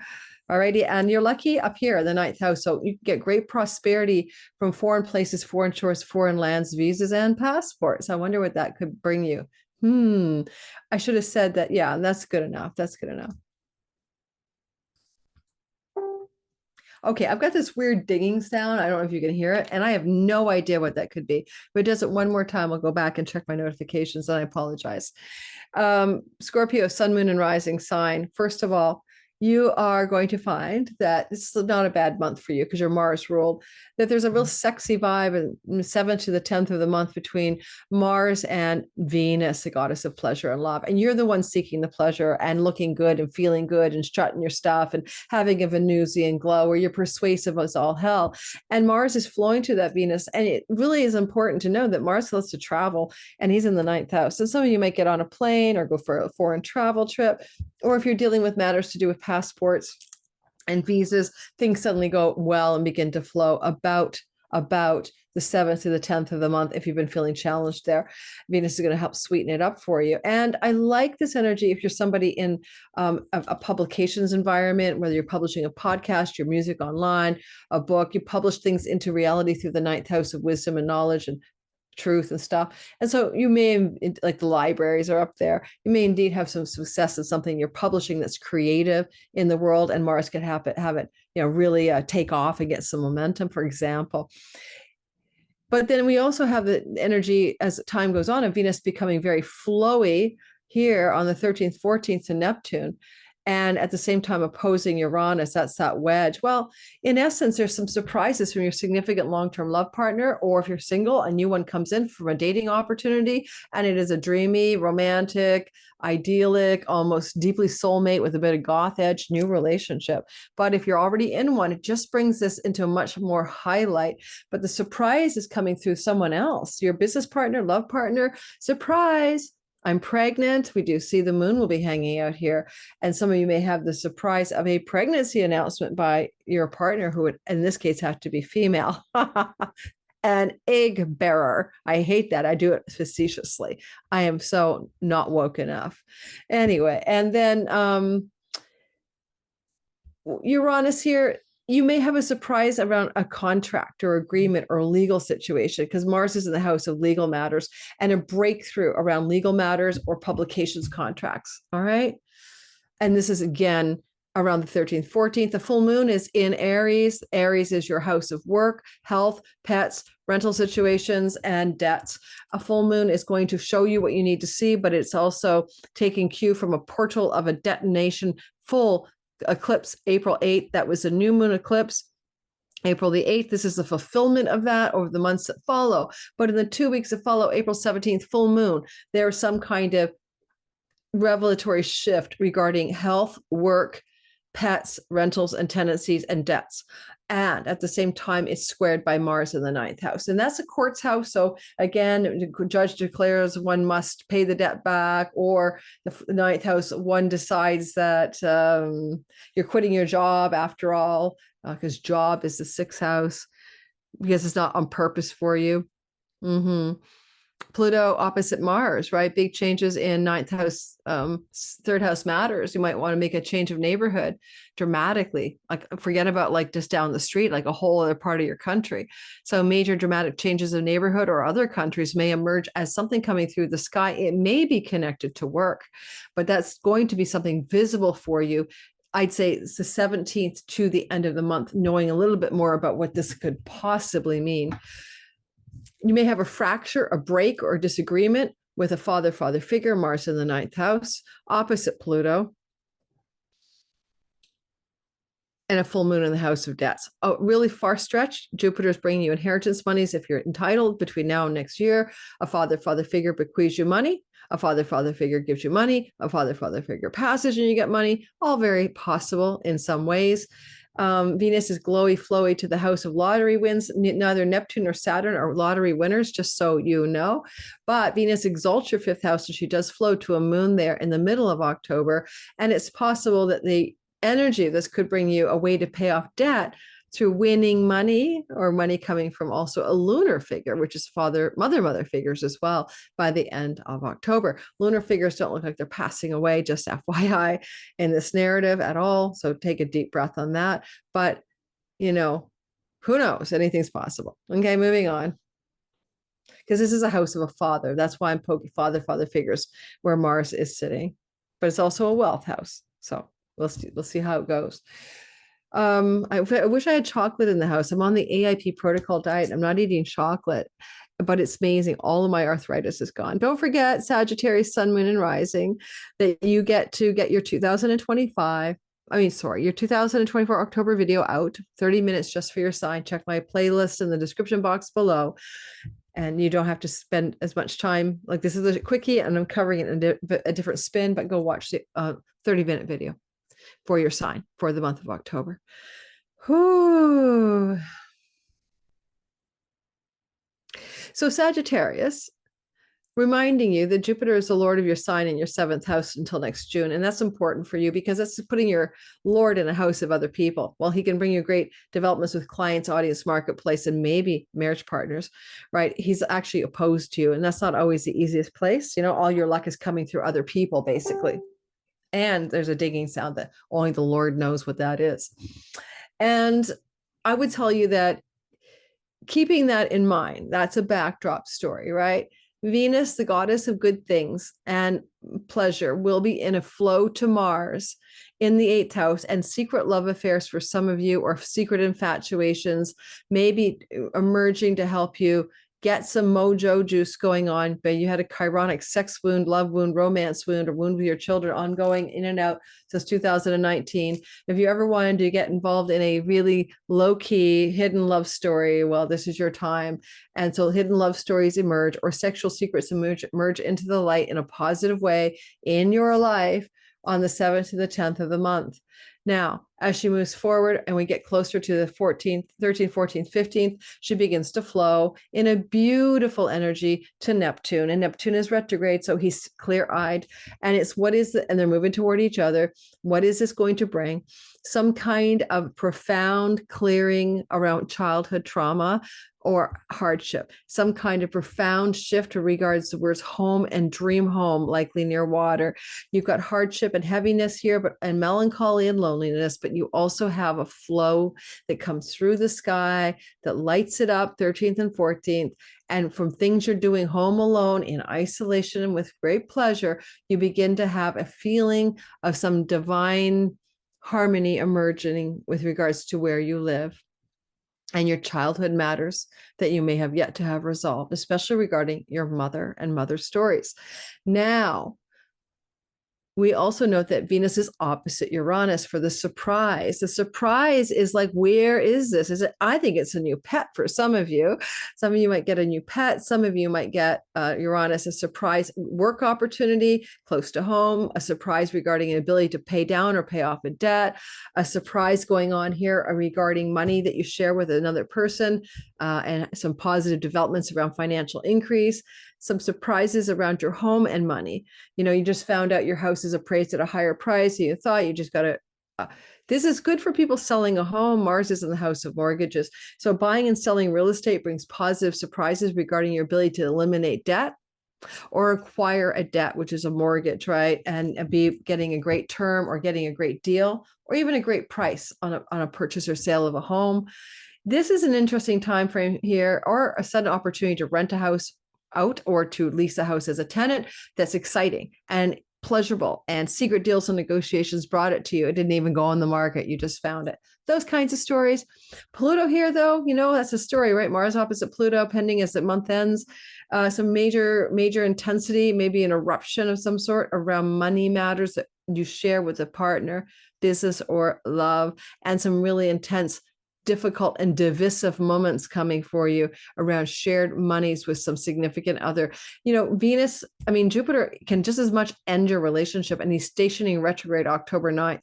And some of you may go backwards in your marriage type relationships. And that can mean a spell towards something like the end or reassessment of a long-term love story that you would call like a marriage. Now, is it a marriage? You don't have to be legally married. Are you monogamous, long-term and committed?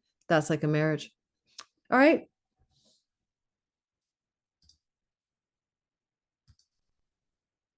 One more thing.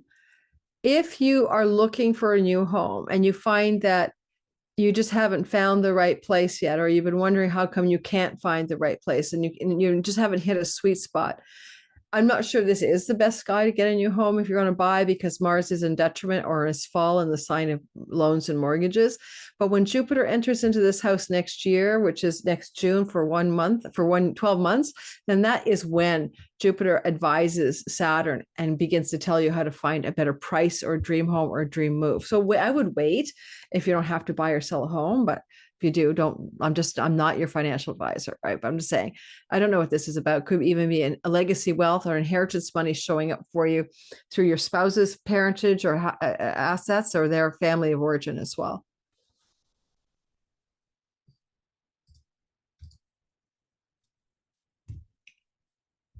Capricorn, sun, moon, and rising sign. The sky tells me that you are going to experience something along the lines of a nice feeling around the 7th to the 10th of October, because I love the sexy vibe between the Mars and the Venus narrative. And there's some reception there, right? Venus is in Scorpio, which is Mars's sign. So I'll be covering a lot more of this in my weekly videos, but it can be really good for a committed long-term love story, a marriage, or a business partnership.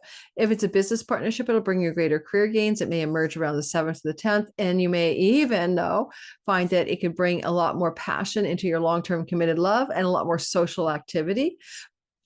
For example, this is a Mars who is cutting through your marriage house, especially Cap rising, and he'll be back. And that means you might be making either your marriage partner is very combative and long-term love partner is very aggressive lately, or you might be making some decisions together about changes in the status of the relationship.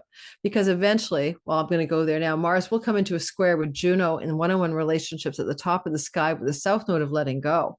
And the north node, of course, down here, this is the full moon in Aries. So for some of you in a wobbly relationship, there will be a fracture ending or decision point coming this month around the 15th to the end of the month, and connected to the full moon on the 17th. You had a detonation in the 4th house in April last year. April 2024, total solar eclipse with a North Node Chiron, healing a wound of belonging, not know where you belong, where you're supposed to live, boom, detonation, big changes. Rahu can mean change his country, by the way, to a foreign country, but it's just a big detonation of change. And with Pluto going, and so, I'm just sort of saying the last 2 weeks of October are really perilous this is true for the Capricorn rising. For the sun, it's not so much. For the sun, it has to do with your career. And for the rising, this is really about your relationship. For Capricorn suns, it has to do with fractures with business partners or audiences and stuff. Now, look, to me, the energy here would be like, if a relationship's not strong enough to survive this, it wasn't the right one for you. And a story. It's all about the fates here, and there can be some very big changes of home as a result of this. And of course, with Pluto here, you're powerful. You're the one with the power. You're the one with the good mafia energy, the best possible version of a mafia boss. You're the one that knows what you want because you have the authority, power. And with Pluto direct after October 11th, when he's no longer ruminating about what it is you want, excuse me, I have to cream up here. Just don't look at me in the picture. I'll take my picture away. You guys are going to find yourself, you really, really, really like in the saddle. Okay. Yes, Pluto's transpersonal, evolutionary, divine will beyond your own, but you're still feeling more in the saddle or in charge of it than you would be normally feeling under these circumstances. And it's not even circumspect, it's empowered. How are you empowered? By the mid-month endings that could come your way in business and love partnerships and dramatic changes of home and maybe breakages and fractures in career obligations and agreements. But with, Juno in the Libra 10th house, it's like my reputation of being married could just completely just, crack away here. If you're single, don't start anything new under this energy. Let's go back to the happy story. I started with the difficult for you. Venus is around the 7th to the 9th in a sexy trine to Mars. And as I said, it could bring more passion to your love story. It also could bring some kind of positive developments with a sibling that's one older than you or three older than you, to do with money and benefits financially from elder siblings coming through 7th to the 10th of the month. You might find also that with Venus moving into a trine to Neptune, some visualization, dreams come true vibe, and to do with neighbors, neighborhood, a younger sibling, one under you, a lot of sibling action for you. If you have siblings. What do you mean my default microphone just changed to my Mac? Don't. 1, 2, 1, 2. Okay, now it's back to this. Okay, I think I'm having a cord that's going to have issues here. I need to have it checked out by somebody. Oh, see, it just did it again. Okay, stop that defaulting to the wrong one. Hang on. Okay, let me. Now it's back to the mic plus. Okay. All right, good. Who knows why that's going on? All right, so you may have a dreamy change of neighborhood, a social event in the neighborhood, a social event with aunts, uncles, cousins, nieces, and nephews that feels really lovely. And this is happening around the 13th to the 15th, and there is a surprise. The surprise could be a surprise party, for gosh sakes, but surprise is coming from your children, from your romantic love partner, and from your entrepreneurial business. But this is also money luck, like winning the lottery. So who knows, maybe the middle of the month, there's some good surprises in financial matters connected to winning money as well. Anything is possible. But I do find that the 3rd house is such a nebulous house, to be honest. And so relationships with extended family may be very important for you as we approach the middle of the month. But there, with the surprises of Uranus,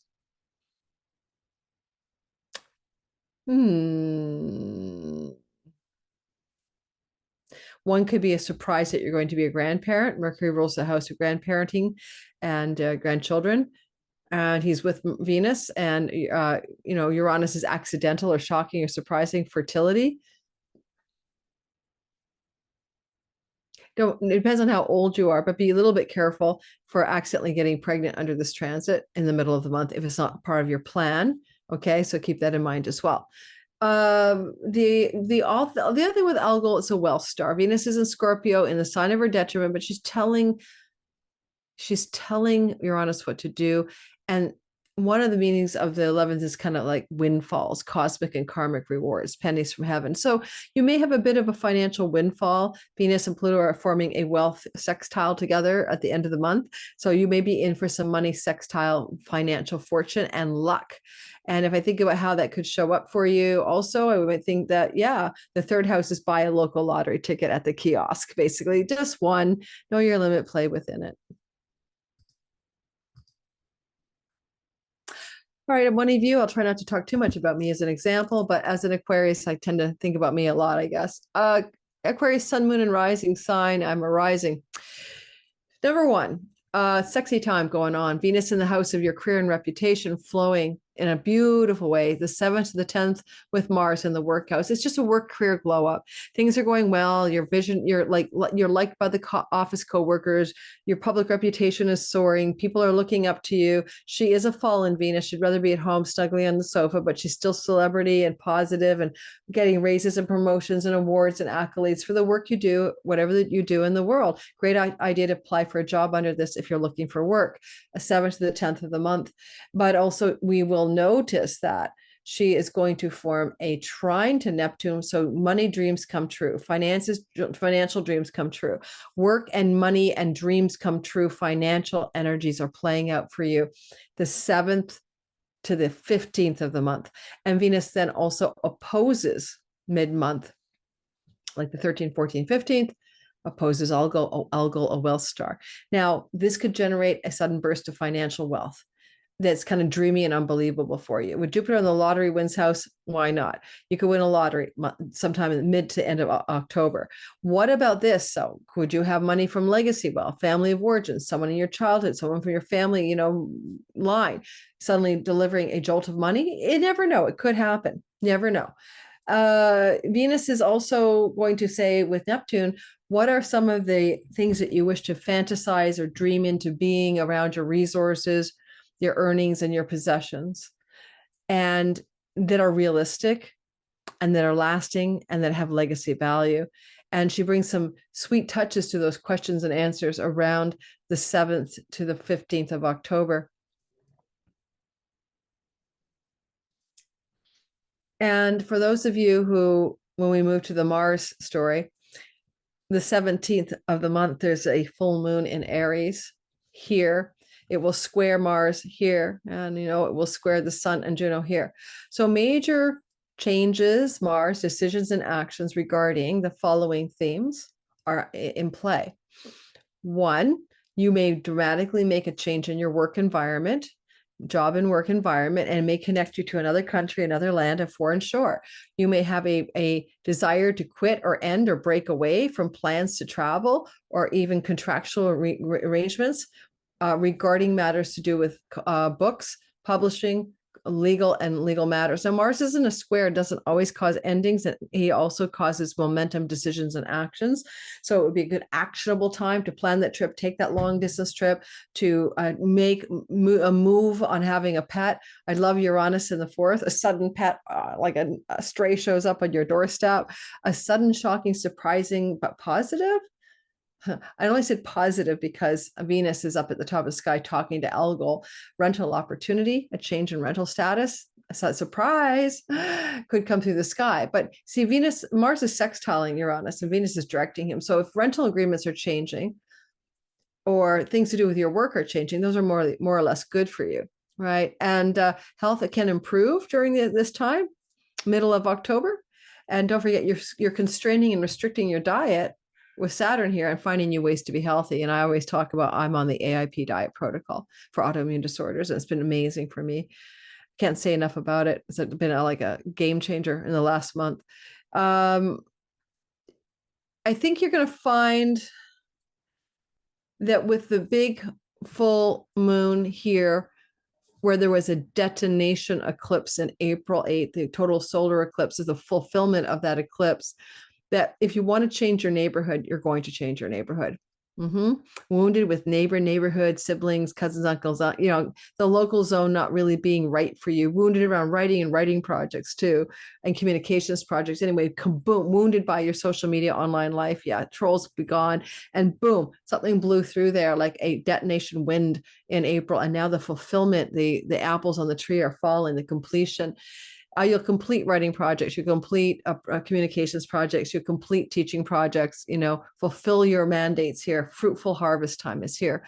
But is also square Mars. And so Mars burns out when he works too hard. He's in the house of his joy, but he's in his fall. So one of the things that may show up for some of you is a mid-month, April 17th, like crisis of health. I hope not. But Mars in the house of sickness means like what? You fall and you break a leg or something. I mean, it's in water. You slip on some water, you burn yourself or scald yourself. Be careful for water injuries or slipping on something and hurting yourself. And this is the downside of the 17th of the month. Add 2 weeks because it's a full moon that can kind of rattle on through the sky. Mars is opposite Pluto at the end of the month. And, you know, basically, where in the world are you coming into this intensity? It's really exact the first 5 days of November, but you're feeling it as the month comes close to the end. And like, what are you doing here? Are you getting ready to quit your job? Are you getting ready to break away from a debt situation? Are you getting ready to dramatically end an addiction, self-undoing, or bad habit or pattern? Because Neptune is in the house of what you eat, and he's the good old addictions god. If you want to break an alcohol pattern in your life, because Algol is the god of alcohol, I mean, the energy of alcohol on Algol, the star in your you're breaking family patterns.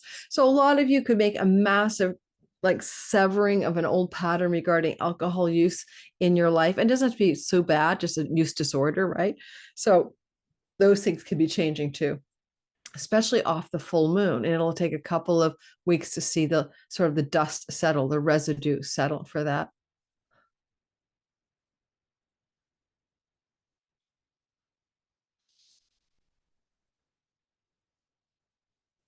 Okay, that's what I've got for you, for us.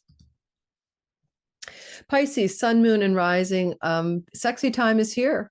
September the 7th to the 10th, the Venus, Lord of your exaltation, she exalts Pisces.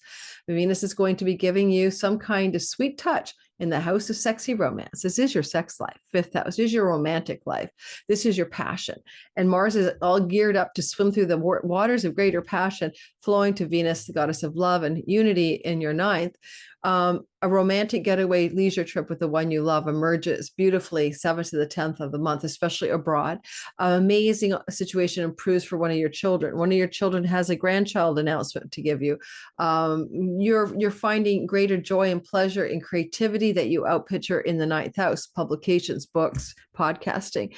You are able to find greater competitive spirit and enjoyment of competitive spirit around the 7th to the 9th. It lends itself to some Lakshmi luck, some greater luck and prosperity and feeling good about your life. You could win a competition of some kind.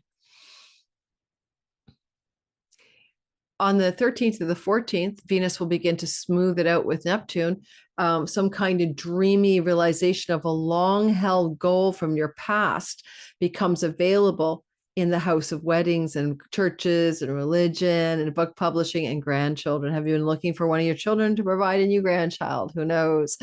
And I don't know if you're in the book publishing industry as a Pisces, this could really escalate success for you as your creative passion projects take off and you get international exposure for an entrepreneurial business or creative project, or you get a book publishing deal from this.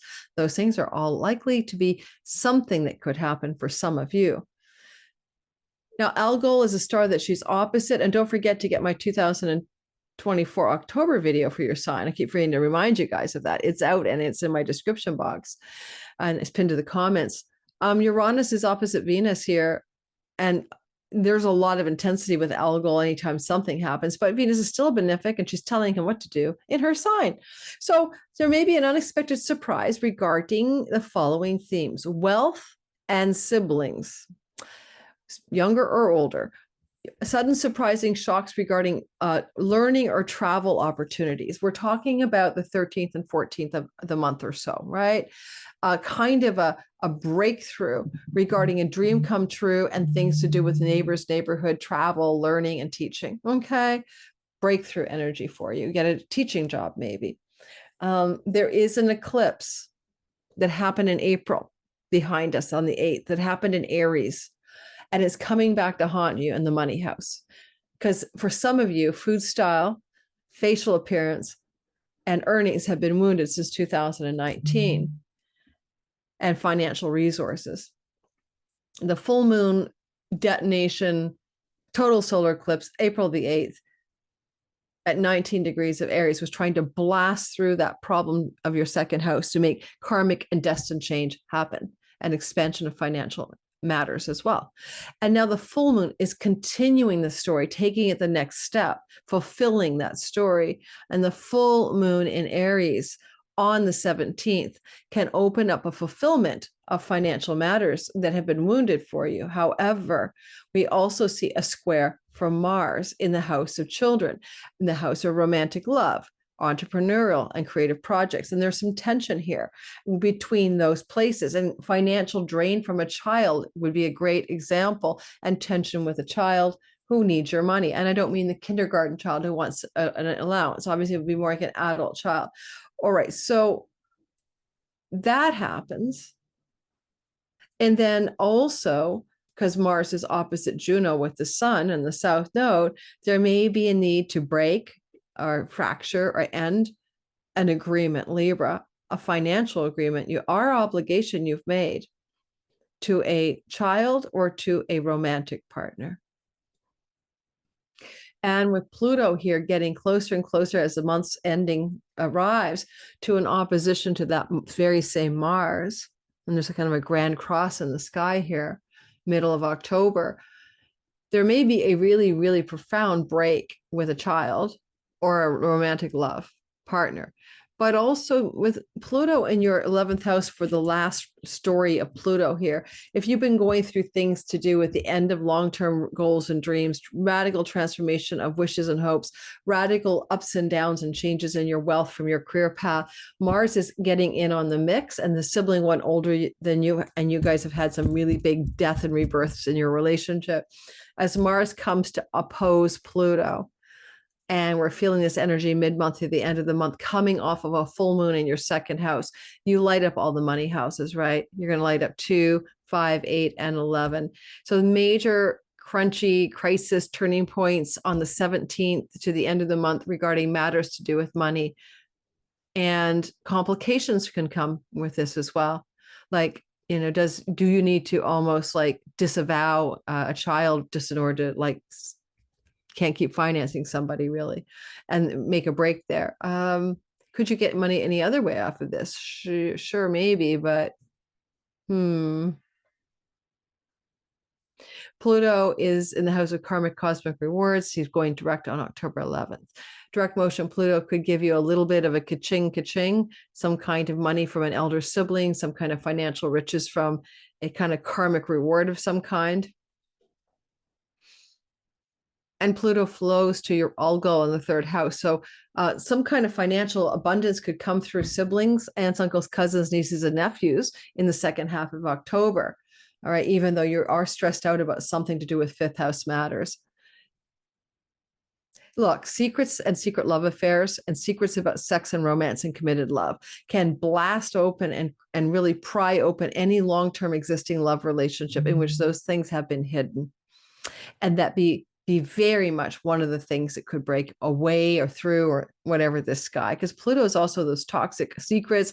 I mean, in this case, I'd say an elder sibling knows the secret, or a friend has the truth, and there's going to be an excavation of truth around sex, romance, and long-term committed love for some of you, not all of you. All right. And don't forget, there's a lot of good stuff happening here. You have Jupiter in your 4th house till next June. A lot of luck when it comes to home, property, land, real estate, legacy, wealth. I mean, just a lot of good things happen. You can be prosperous in and from your home. I love Jupiter transits through the 4th house. You've got this till next June for starting an entrepreneurial home-based business. I've seen so many clients do it. So keep that in mind as well. Thanks for listening, Pisces, Sun, Moon, and Rising. Don't forget, everybody, like, subscribe, share. Like I just used a paper clip to hold this thing together because it's not something I've ever worn before, because I was trying to stay warm in my house in Vancouver, Canada, October the 1st, and it is not a warm day. And we're heading into the eclipse tomorrow. Stay calm, stay chill. You'll get this, unfortunately, the day after the eclipse, but maybe my suggestion before you see it will move through reverse causality, and you'll be knowing to stay calm, stay chill, and don't do anything crazy on the day of the eclipse. Bake in a calm, quiet heart during the day of all eclipses, whether you can see it in your area or not, and don't look at an eclipse. All right. Do not watch eclipses. Oh God, my short's gone up to 35,000 views now on avoiding a harm from eclipse. And basically the information is not to watch the eclipse, okay, with your eyeballs. Thank you. Now you can watch it on a replay, like on astronomy sites. Just don't go up there and look at any kinds of eclipses. Please, just don't do it. I can tell you, I've had bad experiences from that. Bye, everybody. Have a wonderful Thursday is the day this comes out. My Patreon community gets this on October 1st. They get everything ad-free, early access. If you want to check me out for $5 a month, or you want to have up to 3 Zoom meetings with me a month, and I'll have teach classes there that I don't teach here.